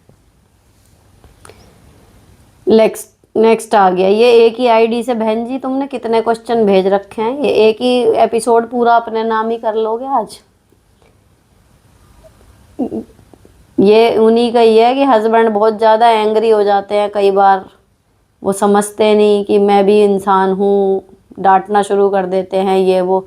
अब यही वाली है, मैंने रैंडम पढ़ा है, लेकिन इसमें भैया यही है। अब पल्ला वही वाली बात कि गुस्सा आ जाएगा, उनके गुस्से को शांत करने के लिए आप कब तक उनके गुस्से को सेटिस्फाई करती रहोगी, कब तक ऐसी चीज़ें करती रहोगी जो आप एक्चुअली करना ही नहीं चाहते। किसी दिन आपकी बस होएगी, आपने उस दिन मना करा, मुँह उस दिन भी बनेगा, तो मुँह आज ही बना लो। जो करना है, गुस्सा मारना डांटना अपना दिखाओ गंद कितना है, हमसे झेला जाएगा हम हैंडल करेंगे, नहीं झेला जाएगा तो हम आगे की सोचेंगे फिर क्या करना है। लेकिन आप दूसरे इंसान को संतुष्ट करने के लिए अपनी लाइफ को पूरी तरीके से बदल नहीं सकते। नेक्स्ट इन्हीं का ये फिर से, people never change the way they are even though they may just try to be good, but it is the nature of a human being that they remain the same, is the absolutely true. I am asking you because there were such people in my life, but now they try to be nice in front of me. I still think that all of them are fake because how can a person change suddenly? I have questions, but now I am understanding. I have many questions I can ask you. Motivate me by answering all my question. मतलब इन्होंने पूरा अपने दिल की, मुझे लगता है आज पूरी भड़ास निकाल ली है। 4-5 इनके प्रश्न आ गए हैं। अच्छी बात यह है कि जवाब दे दिया मैंने सबका। चलो अब अगले कैंडिडेट पे चलते हैं। नेक्स्ट, मैम आप टीनेज गर्ल्स के लिए कोई टिप्स बताएं कि इन बच्चों को कैसे बिहेव करें, क्या उन पर हाथ उठाना चाहिए। भैया अवॉइड करो, क्योंकि टीनेज कहते हैं, अगर चाइल्ड साइकोलॉजी पढ़ोगे ना तो तूफान की अवस्था कहा जाता है इस एज को। और इस एज में बच्चा अपने नियंत्रण में ही नहीं होता, तो माँ बाप के नियंत्रण में तो वो क्या रहेगा। आप उसको प्यार से समझा के या कन्विंस करके ही थोड़े बहुत काम उससे करवा सकते हो, बाकी वो अपनी मर्जी के ही करेगा। Next, Sunita ma'am I love you so much, I am Khushboo from Haridwar. मेरे पापा एक्सपायर हो गए, मैं उनको कैसे भुलाऊं, मुझे हर पल मेरे पापा की याद आती है। देखो पापा मम्मी कोई भुलाने की चीज़ नहीं होते कि कैसे भुलाऊं, आप उनको याद रखो, लेकिन ऐसे याद रखो कि जब उन्हें याद करो तो बजाय आंसू के एक हल्की सी स्माइल आए। इसकी मैंने सिंपल सा एक तरीका बताया था, जैसे हम मैके में होते हैं, उसके बाद हमें उनको छोड़ के यहाँ ससुराल में आना पड़ता है, तो ससुराल में आके हमें अपने पेरेंट्स की याद आती है, लेकिन हम हर बार रोने नहीं बैठते ना, क्योंकि हमें ये लगता है कि वो वहाँ पर हैं। तो अब सेम यही सोचो कि मायके में नहीं है, भगवान के पास हैं, लेकिन अभी भी वो हैं, आपको देख रहे हैं, तो आप हर बार उनको याद करोगे, उनकी बातों को याद करोगे, लेकिन आप रो नहीं। तो उनको याद तो रखना है, वो भूलने की चीज़ थोड़ी होते हैं, लेकिन उनको याद इतना करना और उसको याद करके फिर रोना और फिर अपनी नॉर्मल लाइफ को कंटिन्यू ना करना, ये गलत हो जाता है। वो जहाँ भी हैं आपको देख रहे हैं, ये मुझे स्ट्रॉन्ग विश्वास है इस चीज़ पे। उनकी वाइब जो भी है, उनकी एनर्जी, वो आपको देख रही है। और अगर वो ऐसे देखेंगे कि मेरे जाने के बाद मेरा बच्चा इस तरीके से अपनी ज़िंदगी से ही अपने आप को काट बैठा, तो उनको अच्छा नहीं लगेगा, है ना। तो जैसे उनके जीते जी आप हर अच्छा काम करते थे कि मेरे मम्मी पापा इसको देख के कितना प्राउड होंगे, मुझे तो सेम फीलिंग आती है। जब भी कोई अचीवमेंट होती है ना, तो मुझे उनकी याद आती है और मैं ऐसे करके मतलब मम्मी देखो। तो ये चीज़ आप ऐसे मन का क्या समझाना, एक मन की स्थिति तो है, ये तो फैक्ट है कि भैया जो आया उसको जाना पड़ेगा। लेकिन ठीक है, पेरेंट्स हैं, हम उनके बिना नहीं रहना आ रहा या उनको नहीं भूल पा रहे, तो उनको भूलना है ही क्यों, मुझे तो ये समझ में आया। उनको याद रखो, बस याद करके रोना और अपनी ज़िंदगी से अलग काम करना लगना वो मत करो। नॉर्मल ज़िंदगी चलते रहने तो याद करो, अभी भी जितनी बातें करनी है उनसे आप बात कर सकते हो, आंख बंद करो, वो दिखेंगे, ट्राई करके देखो। तो केवल वो फिजिकल रूप से ही तो चले गए, वो तो हर एक की देह का अंत तो होना ही है, लेकिन इसको लेके अपनी लाइफ को पटरी पे से मत उतारो। नेक्स्ट, हाई दी, मैं गवर्नमेंट एग्जाम और पीजी की स्टडी करती हूँ, पर कोई सपोर्ट नहीं है। इन लॉज और हस्बैंड लाइफ को झंड बनाने में लगे रहते हैं।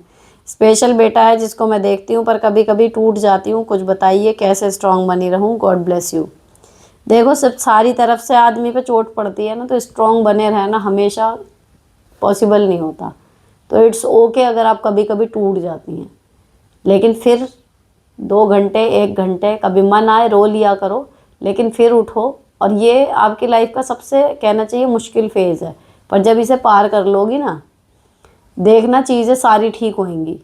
बच्चा भी संभलेगा, बड़ा हो जाएगा, उसमें भी फ़र्क पड़ेगा, ट्रीटमेंट भी ले रहा होगा, आपके सास ससुर, आपकी नौकरी लगने के बाद आपके पति, सबका बिहेवियर भी बदलेगा। आप में भी थोड़ा सा लेट गो करने वाली चीज़ें बढ़ जाएंगी, इंडिपेंडेंट हो जाओगी, ज़्यादा कॉन्फिडेंट रहोगी, चीज़ें बदल जाएंगी। और ये जो मुश्किल टाइम आप निकाल रहे हो ना, ये ही आपको असली शक्ति देगा। तो ये एक फेज़ है, इसे पार करना। तो ज़रा सा लगे कि टूट गई हो, ठीक है, इट्स ओके कह के थोड़ी देर रुकना सीखो, फिर चलो, उठो और लगो अपने काम पे। नेक्स्ट, मैम आपने बताया नहीं कि मैं क्या कोई कोर्स का है टीचिंग का जो 1 साल के अंदर हो जाए, ताकि मैं जल्दी से अपनी नौकरी कर सकूं, क्योंकि 7 साल का गैप हो गया है। जितनी स्पेलिंग आपने इसमें मिस्टेक कर रखी हैं, आपके लिए कोई भी एंट्रेंस टेस्ट करना मुझे नहीं लगता कि इतना आसान रहेगा। आपको बहुत मेहनत लगेगी, और ऊपर से आप एक वो लेके चल रहे हो कि 1 साल के अंदर ही हो जाए। देखो, डीएलएड वगैरह भी जो नौकरी के लिए है वो भी 2 साल का है, बीएड करोगे वो भी 1 साल का नाम का है, लेकिन उसमें भी 1.5-2 साल लग जाते हैं। तो इतना प्रिसाइज, और कि मैं चाहती हूँ कि जल्दी से लग जाए। देखो, चाहता हर कोई है नौकरी लग जाए। जो लोग कहते हैं ना मैंने अपनी मर्जी से छोड़ी है, या मुझे तो करनी ही नहीं, मैं तो होम मेकर बन के खुश हूँ, अगर उनको नौकरी मिलेगी ना तो वो 2 बार सोचेंगे, एकदम मना कोई नहीं करेगा। तो ऐसा नहीं है कि नौकरी हर कोई चाहता नहीं इसीलिए नहीं मिल रही, चाहते तो सब हैं, मिल ही नहीं रही। तो इतना ना थोड़ा सा कहना चाहिए हौच पौच में मत करो कि एकदम से हो जाए, ये हो जाए, वो हो जाए, होएगा। अब यहाँ पर क्या है, 5 साल का एक्सपीरियंस, सेट वी सेट भी है। अब ये आप सर्टिफिकेट लिखना चाह रही होंगी, तो इस लेवल की जो मतलब आपकी इंग्लिश यहाँ पे दिख रही है, या लिखने का तरीका जो दिख रहा है, यानी कि आपका जो स्टडी वाला हिसाब किताब है, जो क्वालिफ़िकेशन है, वो अभी बहुत कम है किसी भी नौकरी को लेने के लिए। और स्पेशली अगर आप टीचिंग में जाना चाह रहे हो, तो पहले अपने स्किल्स पर काम करो, अपनी पढ़ाई लिखाई ढंग से करो। जो भी कोर्स करना है, फिर वो 1 साल का हो या 1.5 साल का हो, इस चक्कर में मत पड़ो, है ना। अगर टीचिंग में जाना है, बीएड वगैरह करोगी, बीटीसी डीएलएड जो भी करोगी, ये मान के चलो कि 2 साल लगेंगे, है ना। नेक्स्ट, दी मेरी एक बेटी है 6 साल की, लेकिन मैं 2 साल से ट्राई कर रही हूँ बट कोई पॉजिटिव रिजल्ट नहीं आ रहा। मैं अपने हस्बैंड से कहती हूँ डॉक्टर को दिखवा लेते हैं, वो सीरियस नहीं लेते हैं, ना ही दिखवाते हैं, कहते हैं किस्मत में होगा तो हो जाएगा। अब मैं क्या करूँ, मैं सेकंड बेबी चाहती हूँ, मैं 29 ईयर्स की हूँ। कह तो आपके हस्बैंड भी सही रहे हैं, लेकिन अगर आपको लग रहा है कि जल्दी है तो ऐसे भी बहुत सारे केस हैं जो दूसरा बच्चे के लिए डॉक्टर के पास जाते हैं। तो अगर आपको लग रहा है कि जाना है तो कीप ऑन कन्विंसिंग, और अगर वो नहीं जाते, सपोज करो आप अकेले चले जाओ, डॉक्टर पे ही तो जाना है, देश से बाहर थोड़ी जाना है कि 2-4 जने साथ ही चाहिए। जाओ, एक चेकअप कराइए और देख लो डॉक्टर क्या कह रही है। नेक्स्ट, मैं गवर्नमेंट जॉब में हूँ, अपना यूट्यूब चैनल बना सकते हैं नहीं, प्लीज़ टेल। मैंने आपसे भी पहले पूछा था, अपनी आईडी यूज़ करें या हस्बैंड की, और मैंने आपको तब भी टेक्स्ट में जवाब दिया था, लेकिन यहाँ आपने प्रिसाइजली पूछ लिया कि अपनी आईडी यूज़ करें या हस्बैंड की। तो अगर पॉसिबल है, अगर आपको नहीं लेनी परमिशन ये वो, तो सारे लोग इसी तरीके से ही तो सेकंड काम करते हैं कि टेक्निकल चीज़ें जितने भी ऑफिशियल होते हैं वो अपने किसी फैमिली मेम्बर के नाम पे रख के वो LIC का काम भी कर रहे हैं। टीचर्स जो मैं अपने यहाँ देख रही हूँ, प्रॉपर्टी का भी कर रहे हैं, बहुत सारे काम है जो वो साइड बिजनेस करते हैं, लेकिन ऑन पेपर्स उनका नाम नहीं रहता है ना। तो आप इस तरीके से कर लो, हो जाएगा। नेक्स्ट, हेलो दी, मेरी एक प्रॉब्लम है, मेरे पति मुझसे छोटी छोटी बातों पर रोकते टोकते हैं।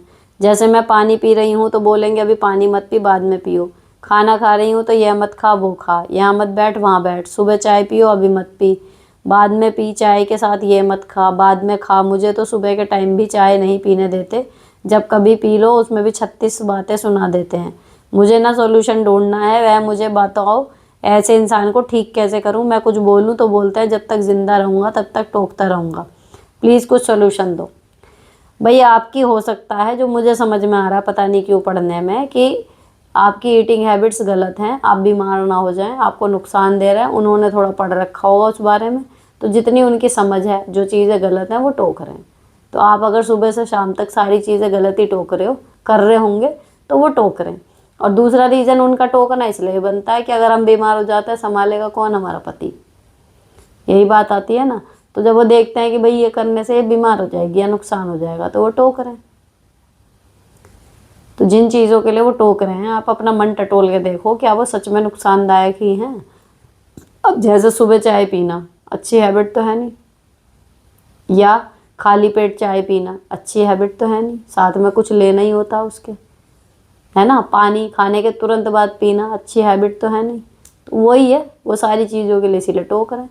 अब आपको लग रहा है कि इनकी बातें सुन के, मान लो मेरे हस्बैंड जैसे मुझे कहते थे कि तुम 4 बार, अभी जो मेरी अब है चाय का, सुबह की, फिर एक 11-12 बजे की, फिर 4 बजे की, 3 चाय पे मैं आ गई अभी, और ये चल रहा है।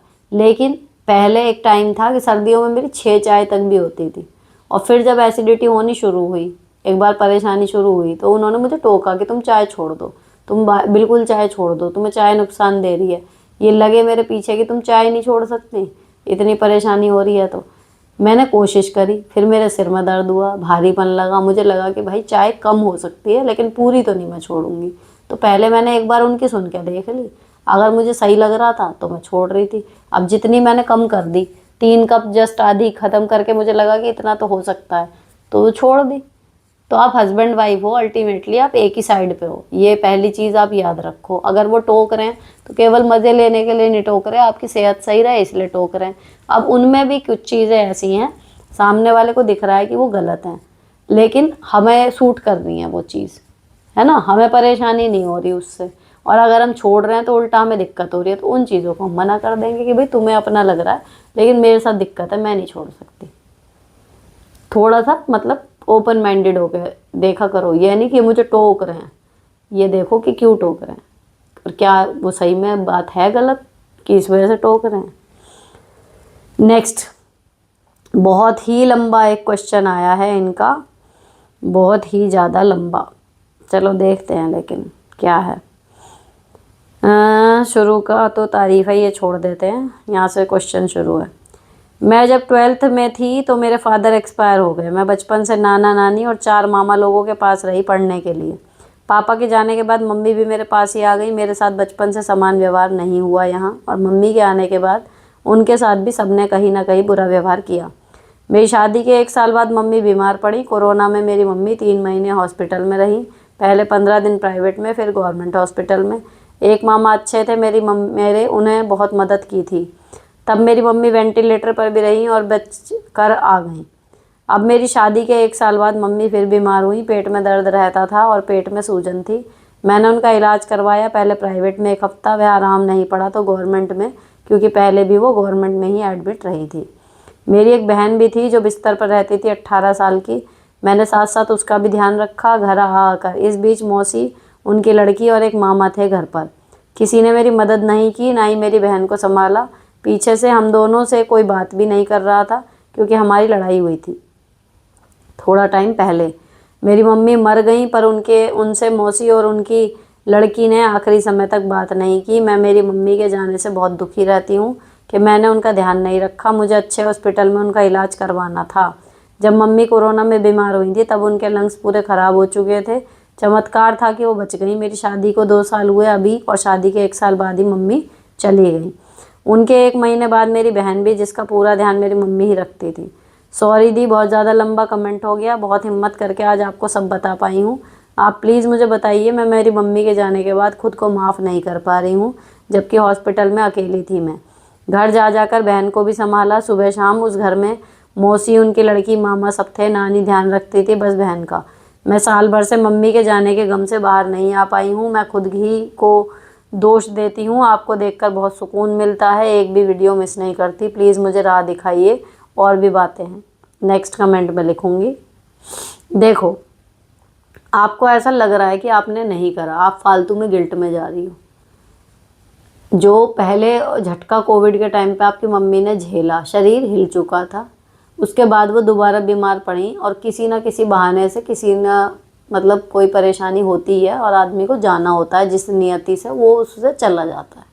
हम कितनी भी कोशिश कर लें। अब आपको ही तो लग रहा है कि मामा मौसी ये सब कर लेते तो वो हमेशा के लिए ज़िंदा थोड़ी रहती। अंत तो सबका आना है।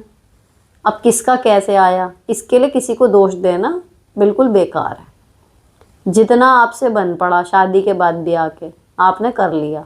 रही बात, बहन घर पे थी, कोई उसका ध्यान नहीं रखता था। देखो आजकल अपने माँ बाप, और माँ बाप अपनी सगी औलाद, उनका ही नहीं रख पा रहे। ये तो फिर भी एक रिश्ता था। हम उम्मीद लगा लेते हैं कि जी वो थे, क्यों नहीं कर रहे। आपको ही तो लग रहा है कि नहीं कर रहे। अभी वहाँ से 18 साल तक कोई लड़की बिस्तर पे हो, उसका ध्यान आपकी मम्मी रख रही थी। लेकिन भाई वो मम्मी ही रख रही थी, क्योंकि वो मम्मी थी। अब और कोई नहीं रख पाएगा, इतना आसान नहीं होता। आपका और आपकी मम्मी का जुड़ाव उस लड़की से जितना था, आपकी बहन से, उतना मामा का, मौसी का, उनके बच्चों का ऑब्वियसली नहीं होगा। इतना आसान नहीं होता। तो ये चीज़ें कि उन्होंने ध्यान नहीं रखा, ये वो, आप अपने मन में बिना मतलब की कड़वाहट पाल रहे हो, जिसका प्रैक्टिकली कोई ज़रूरत नहीं है, और ना ही उसे कड़वाहट को रखने से आप कुछ फ़ायदा होने वाला। इतने साल आपकी मम्मी, आप ननिहाल में रहे, आपको इसके लिए ग्रेटफुल रहना चाहिए कि ठीक है हम वहाँ रहे, इतने दिन रहने दिया। ऐसे भी परिवार हैं जिनकी लड़कियां, उनके बच्चे ना बेघर हो गए, किराए पे टूटे फूटे घरों में भिखारियों जैसी ज़िंदगी बिता रहे हैं, लेकिन उनके पीहर में उनके लिए जगह नहीं है। ऐसी भाभियां भी हैं। तो आप वहाँ पे रह लिए, ठीक है, व्यवहार सेम नहीं हुआ क्योंकि रिश्ता सेम नहीं था, सही है। मतलब जितना मिल गया ना उसके लिए आप ग्रेटफुल रहो, जो नहीं मिला उसके लिए शिकायत ना करो। मेरे हिसाब से सबसे बढ़िया तरीका भगवान को धन्यवाद देने का यही होता है। अब दूसरी चीज़ कि मम्मी चली गई, तो आपने जितना करना था कर लिया। अब अपने मन को समझा लो, जाना हर एक को था।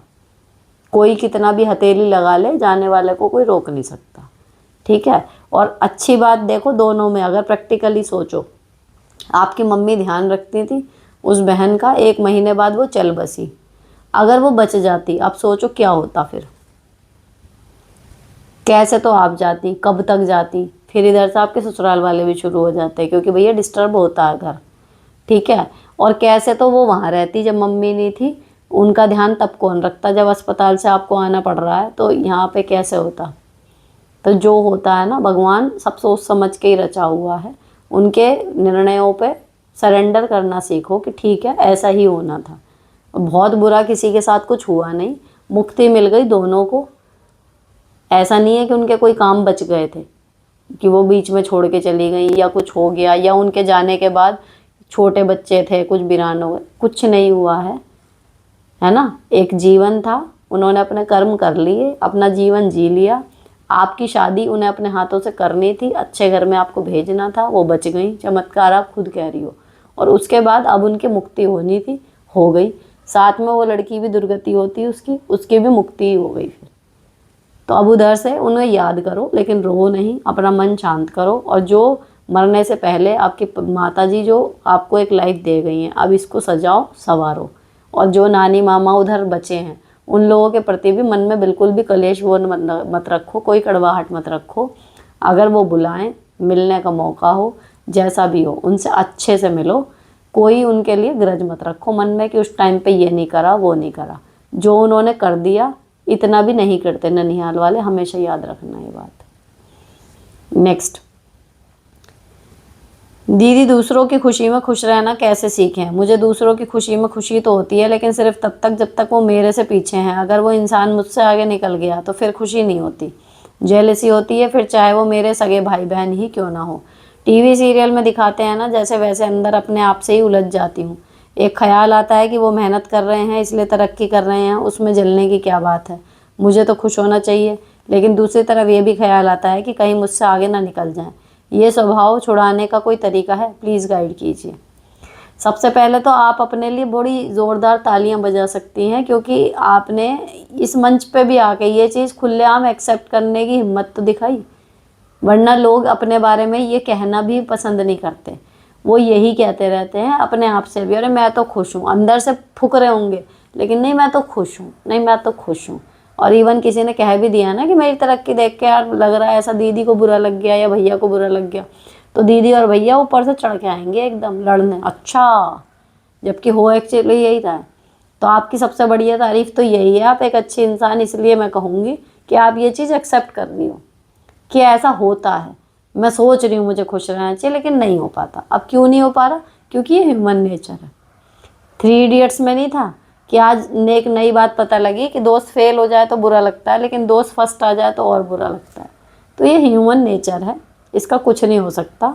लेकिन अगर ये चीज़ हम कंट्रोल ना करें, एक्सेप्टेंस ना लाएं इस चीज़ को कि ये हो रही है हमारे साथ, तो हम उलझ जाते हैं। फिर क्या होगा कि हम कितना भी आगे बढ़ जाए, हमें हमेशा ये रहेगा ये ना मुझसे आगे बढ़ जाए, उस चक्कर में हम उसकी टांग खींचने में लगे रहेंगे। तो इस चीज़ को आपने एक्सेप्ट कर लिया कि हाँ ऐसा फील हो रहा है। अब आप इसको अपने लिए पॉजिटिव वे में यूज़ कर सकते हो कि ठीक है वो मेहनत कर रहा है, बढ़ रहा है, चल मैं भी मेहनत कर लूँ, क्या पता मेरा भी हो जाए। इसमें हो सकता है कुछ नेगेटिव लोग आप पे हिरस का वो लगा दें कि यार ये देखो मेरे को देखा देखी कर रही है, कुछ और है, लेकिन आप उनको नुकसान पहुंचाने के दृष्टि में एक भी कदम नहीं उठा रही। लेकिन हाँ, उनको आगे बढ़ते देखा, आपने इंस्पिरेशन ली, अब आप भी आगे बढ़ने की कोशिश कर रहे हो, क्योंकि आपको लग रहा है कि यार ये काफ़ी आगे निकल गया, ये तो मुझे भी कर लेना चाहिए। That is completely fine. अगर उसमें कोई आपके ऊपर नकलची या हिरसी होने का लगाता है, कोई बात नहीं, लेकिन आप अपनी ग्रोथ के लिए काम करो। अगर ये चीज़ आपको फील हो रही है, जेलसी लग रही है, कुछ भी है, लेकिन ये एक पॉजिटिव वो है आपकी ट्रेट, आप निगेटिव नहीं हो, आप उनकी टांग नहीं खींचोगे। फिर उनको आगे बढ़ता देख के आपको भी आगे बढ़ने की मोटिवेशन मिल रही है, बस ये मान के चलो इस फीलिंग की वजह से। नेक्स्ट, दीदी बैड हैबिट्स कभी चेंज हो सकती हैं क्या? क्योंकि मुझे लगता है हैबिट कभी भी चेंज नहीं होती। Example laziness. चेंज हो जाती हैं, ऐसी बात नहीं है, हैबिट्स चेंज हो जाती हैं। जिस दिन आपको रियलाइज़ हो जाता है कि इस बुरी आदत का कोई बुरा परिणाम आपके सामने खड़ा हो गया, आपको कोई बहुत बड़ा नुकसान हो गया उसकी वजह से, उस दिन झटके से हैबिट चेंज हो जाती है। नेक्स्ट, सच में दी शादी केवल दुख ही नहीं देती, मुझे तो शादी के बाद सबसे ज़्यादा प्यार और वो सब मिला जो मैंने सोचा भी नहीं था। हाँ। नेक्स्ट, प्रणाम दी, प्लीज़ एक्सप्लेन कीजिएगा कि 2 छोटे बच्चों के साथ घर का सिस्टम कैसे सेट करें कि सारे काम स्मूथली हो जाएं। Younger one is hyper active, 1.5 year old, doesn't sleep during day time for more than half an hour. Please बहुत लड़कियों की हेल्प हो जाएगी, आप सब बहनें भी टिप्स बताएं प्लीज़। देखो ये लिव लाइफ ईजी वाला चैनल ना, इट्स ऑल अबाउट मैनेजिंग सारी थिंग्स, कैसे कैसे करना है। आप इस पे जुड़े रहो, आपको अपने आप एक आइडिया लग जाएगा कि अच्छा ये वाले काम इस तरीके से कर लूँ, ये वाले इस तरीके। घूम फिर के घर के 7 काम हैं, अब उनमें से कुछ सुबह करो, कुछ दोपहर करो, कुछ शाम करो, और बाकी के टाइम पे जो आपकी एक्स्ट्रा प्रायोरिटीज़ हैं उनको समेटो। तो सबके घर का हिसाब अलग अलग है, लेकिन ये 6-7 काम एक से ही होते हैं जो सबको करने हैं, है ना। तो आप उस चैनल को देखते रहो, आपको अपने आप एक अंदाज़ा सा लग जाएगा धीरे धीरे। नेक्स्ट, दी मैं वही हूँ जिसने जेठानी के जापे वाला कमेंट किया था। मेरे मायके और ससुराल सेम सिटी में है और मैं हर साल थोड़ा टाइम दोनों जगह स्पेंड करती हूँ। सर्दियों में मेरी सास भी 3-4 महीने हमारे साथ रहती है, फिर भी मैं ससुराल जाकर टाइम देती हूँ। बस एक डर रहता है कि कहीं जापे के टाइम मुझे मायके जाने से मना ना कर दिया जाए, क्योंकि मैं वैसे भी साल में सिर्फ एक ही बार प्रॉपरली अपने घर वालों के साथ टाइम बिता पाती हूँ। मेरी सास ठीक ठाक हो के भी कोई काम नहीं करती। अगर मुझे मायके जाने से मना किया तो मैं कैसे अपना पॉइंट रखूँ? देखो, मेरे हिसाब से तो अगर एक बार मायके नहीं गए, जहाँ पे हर साल तो होने नहीं, तो अगर नहीं भी गए तो it's not a big deal. हर चीज़ को इतना हाइप मत दिया करो लाइफ में, सभी को मैं बता रही हूँ। ससुराल में जाना है, बहुत परेशान हो गए, मायके नहीं जाने दिया तो क्या ही हो जाएगा, फिर चले जाना अगली बार, बीच में छुट्टी लेके चले जाना। इतना ज़्यादा ना हर चीज़ को हम बढ़ा देते हैं कि बात में बात कुछ भी नहीं है, और हो सकता है कोई इशू हो ही ना। लेकिन सीधी सी बात है, अगर आप किसी के जापे में उसका सारा ध्यान रखने का काम कर रहे हो, तो आप बीच में छोड़ के जाओगे तो पॉसिबिलिटी है कि मना करें। तो इट्स ओके ना, अगर एक बार नहीं गए, क्या ही हो गया। आपका एक एहसान रहेगा उनके ऊपर कि हाँ, आपने उनके जापे के टाइम पे सब कुछ करा, अच्छे से करा, आपने उस टाइम पे अपना मायका भी नहीं देखा। वो कंडीशन होती कि मायके में भी कोई इमरजेंसी है, सुखी या दुखी, और तब आप नहीं जा पा रही। तब था कि भाई मैं कैसे जाऊँ, मेरे को तो वहाँ जाना ज़रूरी है, यहाँ पे तुम लोग मैनेज करो।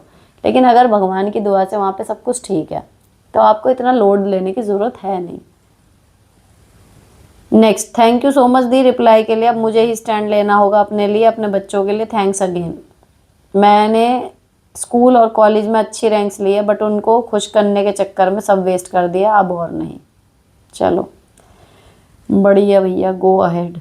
नेक्स्ट, हेलो सुनीता जी, मेरी क्वेरी आपके पर्सनल वार्डरोब को लेकर है। If you don't mind sharing with us. आप रोज़ स्कूल जाते समय जो भी पहनती हैं, क्या घर आकर तुरंत चेंज करती हैं और पहने हुए कपड़े वॉश के लिए डाल देती हैं, या एक सूट या साड़ी को 2 टाइम पहनकर तब वॉश करती हैं?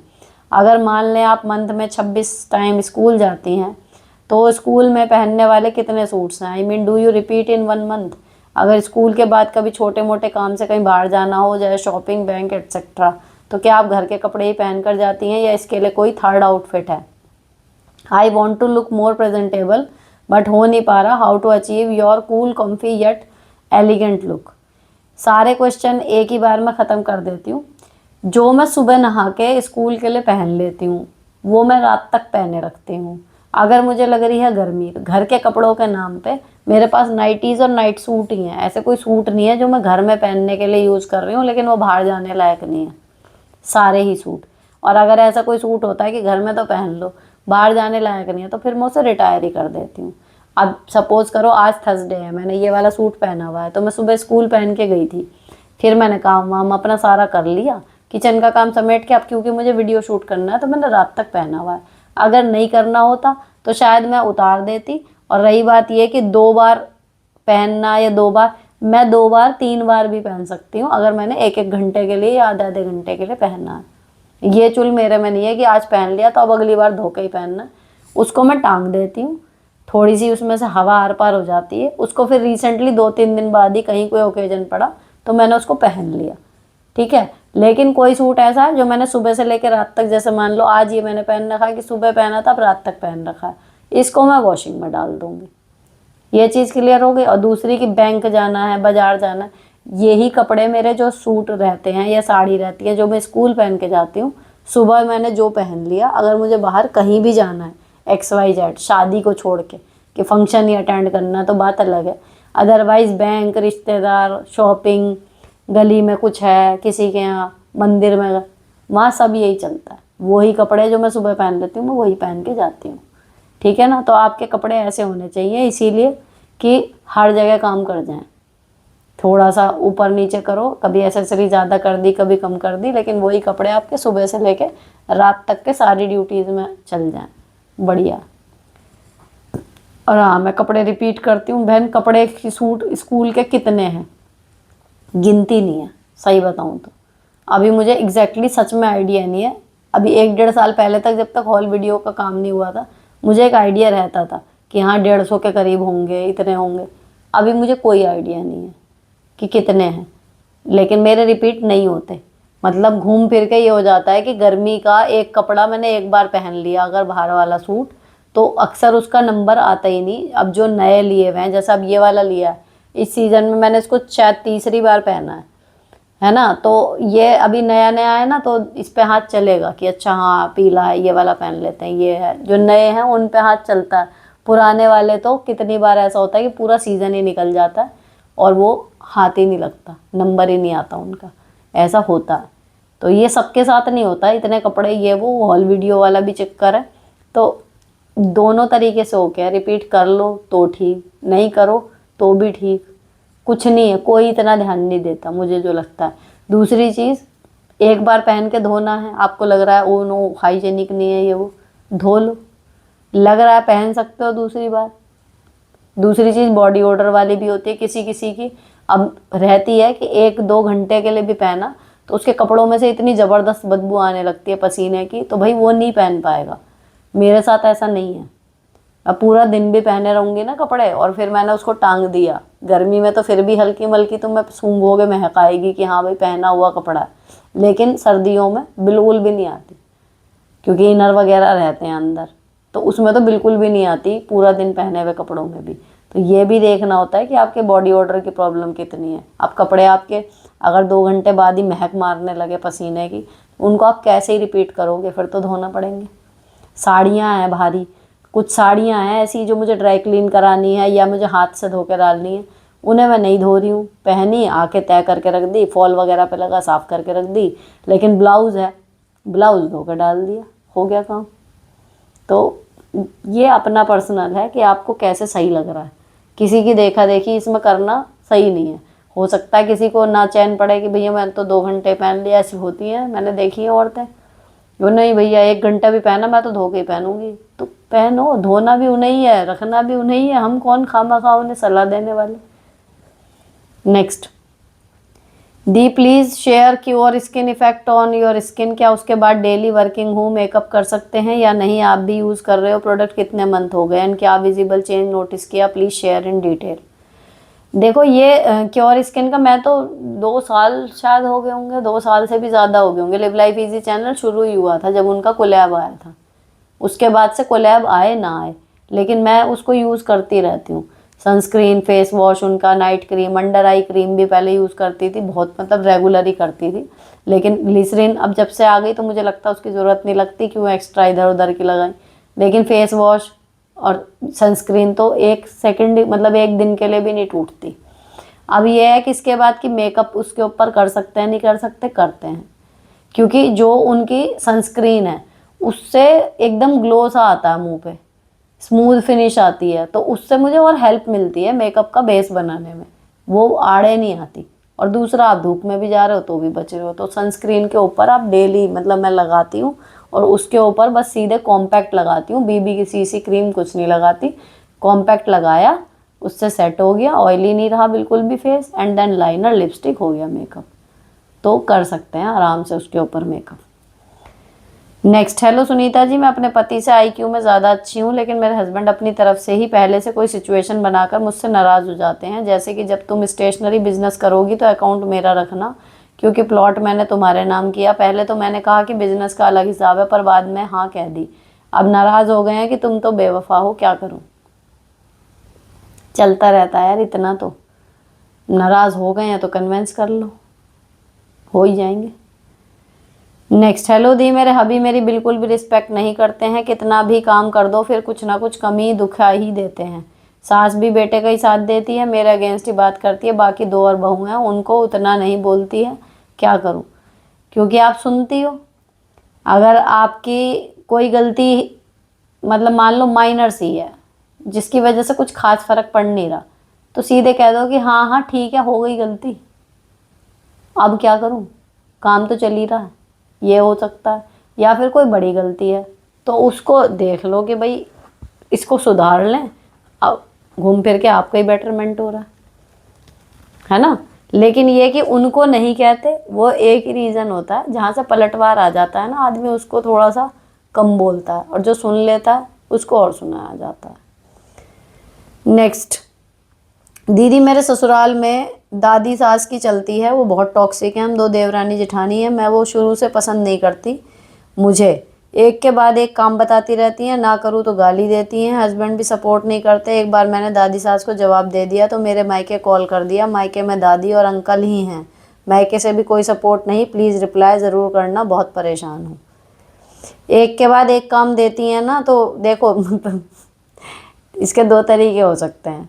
या तो जब वहाँ से सपोर्ट नहीं है ना मायके से, तो कोई डांट भी नहीं देगा, ठीक है। डांटे हैं तो कहना कि भैया तुम यहाँ मेरी जगह रह थोड़ी रहे हो, मैं अपने आप देख रही हूँ, जो मुझे सही लग रहा है, जितना हो पा रहा है मैं कर रही हूँ। जब सिर से ऊपर हो जाता जब बोलती हूँ, मैके की टेंशन ख़त्म कर लो, फ़ोन जैसे कर रही हूँ, ठीक है। और दूसरी चीज़, अगर हमें सारा दिन काम करना ही है, मान लो एक के बाद एक काम बताती हैं ना, तो एक ही काम इतनी देर में करो कि दूसरे का नंबर ही ना आए, है ना। थोड़ा सा वही है, बूढ़ी हो गई होंगी, वीडियो गेम चल नहीं रहा तो बहू चला रही है वो, बस ये है। तो बहू को देखना है कि भाई अब उनका कैसे संतुष्टि उनकी भी हो जाए और अपनी भी बैंड कम से कम बजे।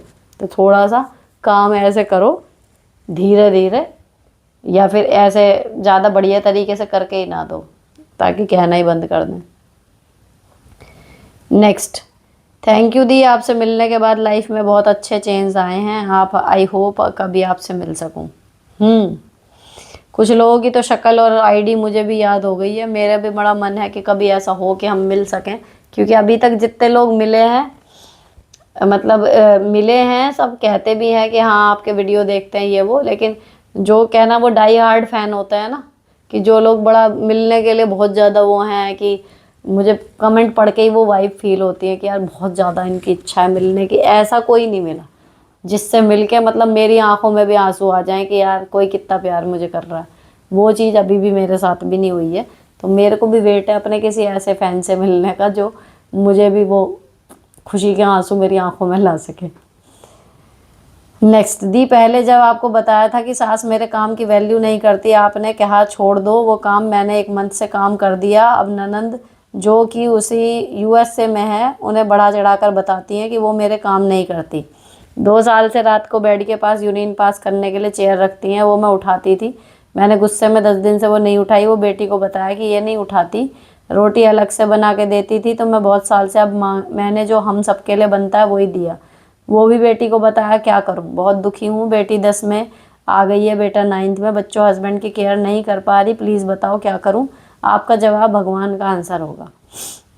आपने अपने हिसाब से काम कम करके उनके लिए काम नहीं किए, ठीक है। अब उन्होंने बेटी को बता दिया, तो आगे क्या हो गया बेटी को बताने से? बेटी क्या लग रही है, क्या ही कर लेगी? उनको बुरा लगा, किसी से तो वो शेयर करेंगी कि देखियो ये नहीं करा, कर दिया उन्होंने शेयर। अब जिससे शेयर कर रही हैं वो कौन सा आपकी सांस रोक लेगी, ऑक्सीजन निकाल लेगी आपके वायुमंडल से?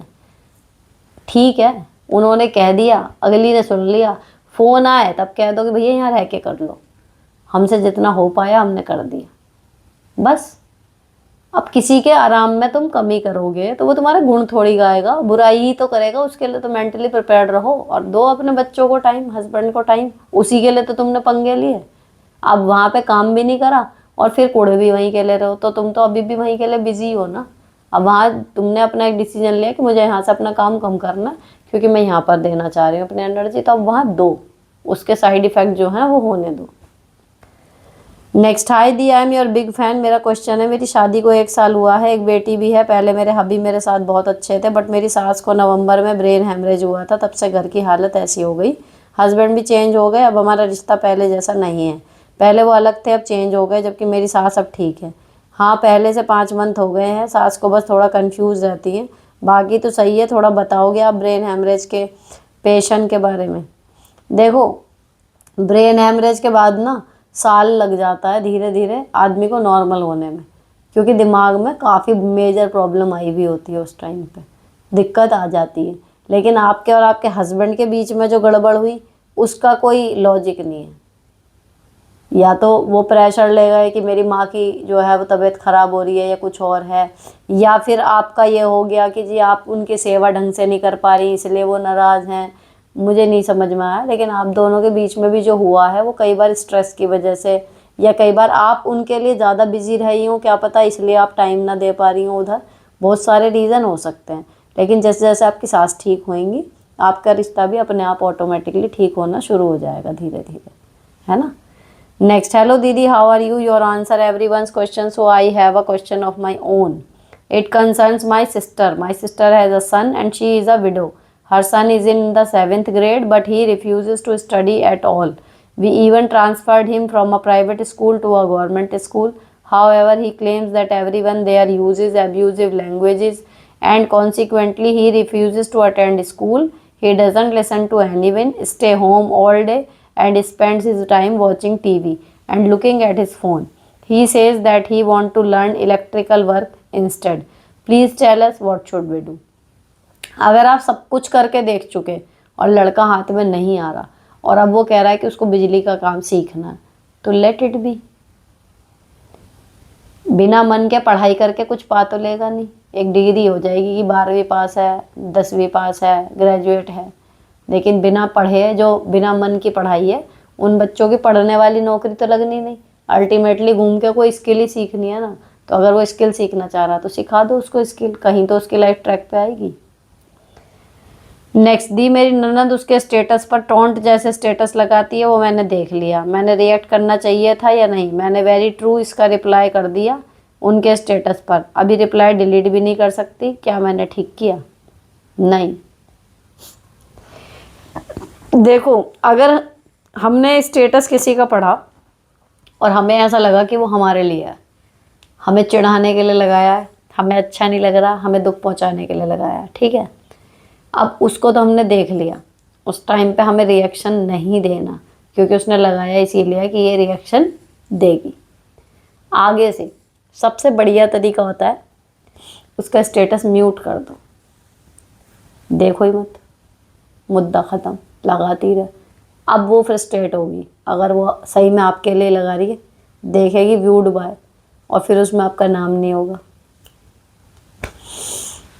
नेक्स्ट, मैं टेलरिंग करती हूँ. मैं ब्लाउज़ तुरपाई करने के लिए लेडी को देती हूँ. उसका पति आज मुझसे पैसे पूछने लगा, उसकी बीवी के.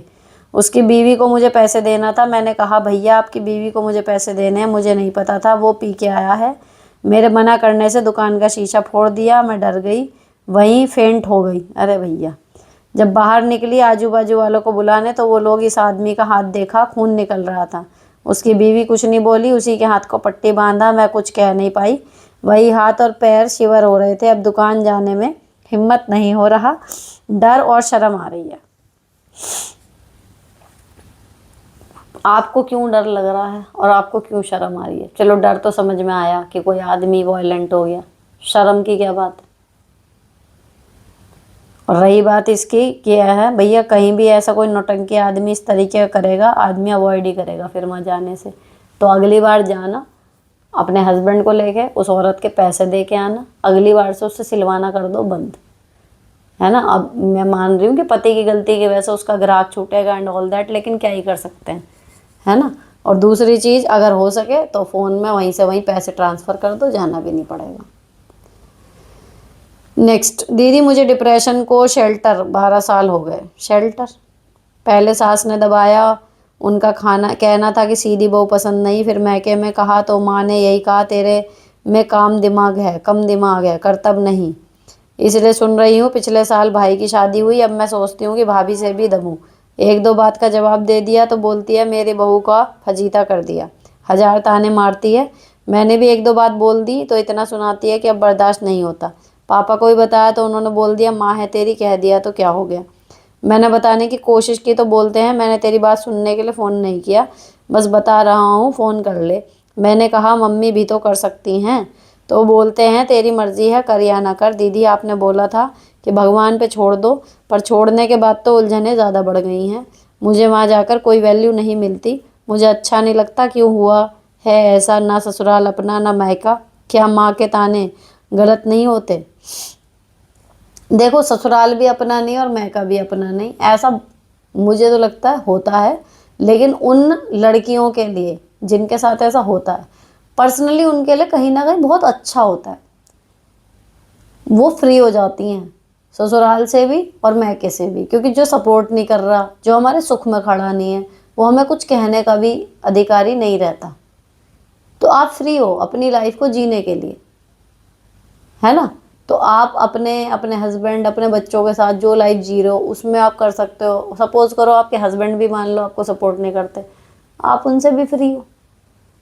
मुद्दा ये है कि हमारे पास कुछ ढंग का अगर करने के लिए है, अगर मेरे ऊपर बार बार इल्ज़ाम ये लग रहे हैं तेरे में दिमाग कम है, तेरे में दिमाग कम है, तुझे नहीं पता, तो मैं क्यों ना कुछ ऐसा करके दिखाऊं जो मेरी तारीफ इतनी ज़्यादा हो, जिसमें पता हो कि हाँ भाई इस लड़की ने इसमें मेहनत करी है या इस काम में कितना दिमाग लगा होगा। तो हमें अपने आप को इम्प्रूव करके, कहते हैं ना कि किसी को जवाब मुंह से मत दो, आपके एक्शंस देते हैं जवाब। तो मैं आपको यही सजेस्ट करूँगी कि कुछ ऐसी स्किल में अपने आप को झोंक दो, कुछ ऐसा अच्छा सा सीखो, कुछ ऐसा अच्छा क्रिएट करके दिखाओ लाइफ में कि लोगों के मुंह बंद हो जाए जो कहते थे कि तेरे में दिमाग कम है। अब लोगों को कन्विंस करना, या किसी ने मुझे कह दिया मैं भी इसको अब जवाब दूंगी, मैं दबूंगी नहीं, इन सब बातों में एनर्जी वेस्ट करना बेकार की बात है। आप इतने ऊपर उठ जाओ कि लोग अपने आप आपसे नीचे कहीं पीछे छूट जाएं। बेस्ट तरीका होता है ऐसे लोगों से कहना चाहिए, उन्हें सबक भी मिलेगा, आप बदतमीजी भी नहीं करोगे, आप अपनी लाइफ में भी आगे बढ़ जाओगे। तो कुछ अच्छा सा मेरे ख्याल से सीखो, है ना, कुछ क्रिएटिव बनो, कुछ भी करो लाइफ में, कुछ बढ़िया सा करो जिससे ससुराल और मायके दोनों लोगों का ये ख़त्म हो जाए टैग कि तुझ में दिमाग नहीं है। और फिर जब आप बिजी हो जाओगे ना अपने में, आपको फ़र्क भी नहीं पड़ेगा कि मेरा ससुराल भी नहीं है, मायका भी नहीं है। आप अपने लिए खुद ही काफ़ी हो, और हो काफ़ी सभी। नेक्स्ट, मैम आप कहते हो कि कोई ना हो तो भी खुश रहो अपने आप में, बट आपकी फैमिली में तो सब लोग हैं, सिस, ब्रदर, ननंद, देवरानी, सास ससुर और फ्रेंड्स वगैरह भी। फिर आपको कैसे पता कि अकेलापन कैसे फील होता है? सॉरी आपको बुरा लगे तो बहुत मूड बहुत ख़राब है आज कई बातों को लेकर। देखो ऐसा होता है, ये जो जितने भी आपको मेरे आसपास लोग दिख रहे हैं ना कि आपकी लाइफ में तो सब कोई हैं, वो इसीलिए हैं क्योंकि मुझे अकेले खुश रहना आ गया। जब तक मैं इन सभी के लिए पीछे घूम रही होंगी ना, या मुझे लगता होगा कि मुझे खुश रहने के लिए इसकी ज़रूरत है, इसकी ज़रूरत है, इसकी ज़रूरत है, तब तक कोई आपके साथ रहता नहीं है। किसी के पास इतना टाइम नहीं रखा कि वो आपको खुश रखने के लिए आपके लिए कुछ करे।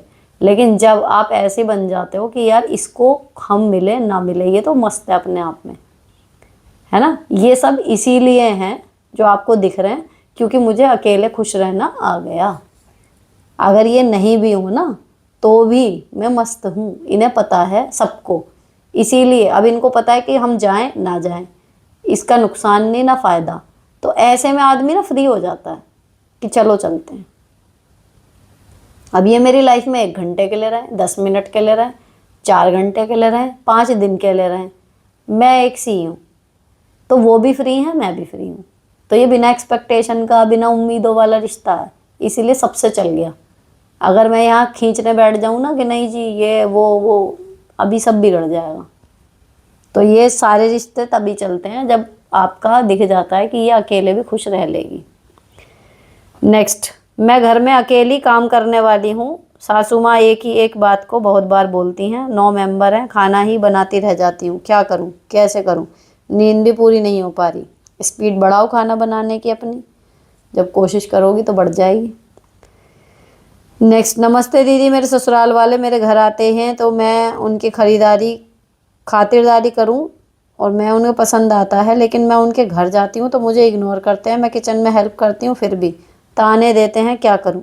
अगली बार तुम भी उसी हिसाब से करना खातिरदारी। मैम मेरा बच्चा प्ले स्कूल में जाता है, मेरी ननद दिन भर में बार बार रोज फ़ोन करती है कि एक बार बीच में स्कूल में बच्चे को देख आया कर, स्कूल वाले का कोई भरोसा नहीं। स्कूल कहते हैं बच्चा है 2.5 साल, 2.5 RC जाता है, स्कूल वाला अलाउड नहीं करता ऐसे बीच में बच्चे की क्लास में जाना।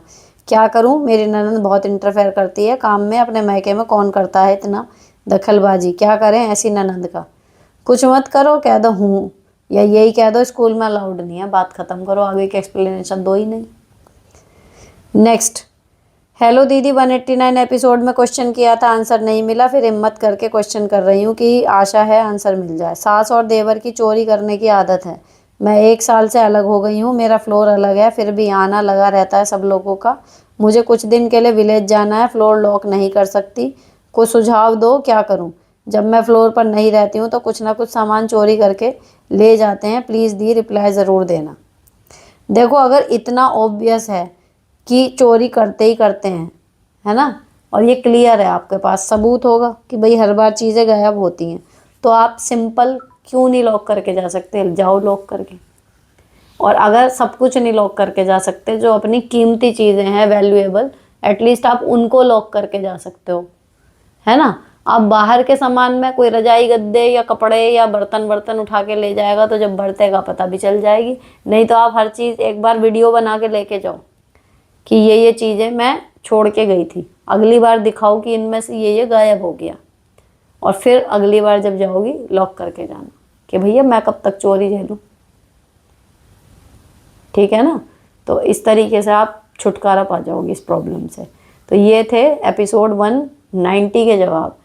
इतने सारे सवाल थे, अपनी तरफ से मैंने लंबे से लंबा भी पढ़ दिया है, जिसका नतीजा ये है कि 1 घंटा 30 मिनट से ऊपर की वीडियो बैठ रही है। अच्छी लगी हो चैनल को सब्सक्राइब कर जाना, कमेंट कर देना। मिलती हूँ आपसे नेक्स्ट वीडियो में। Till then bye bye, stay beautiful and sorted always.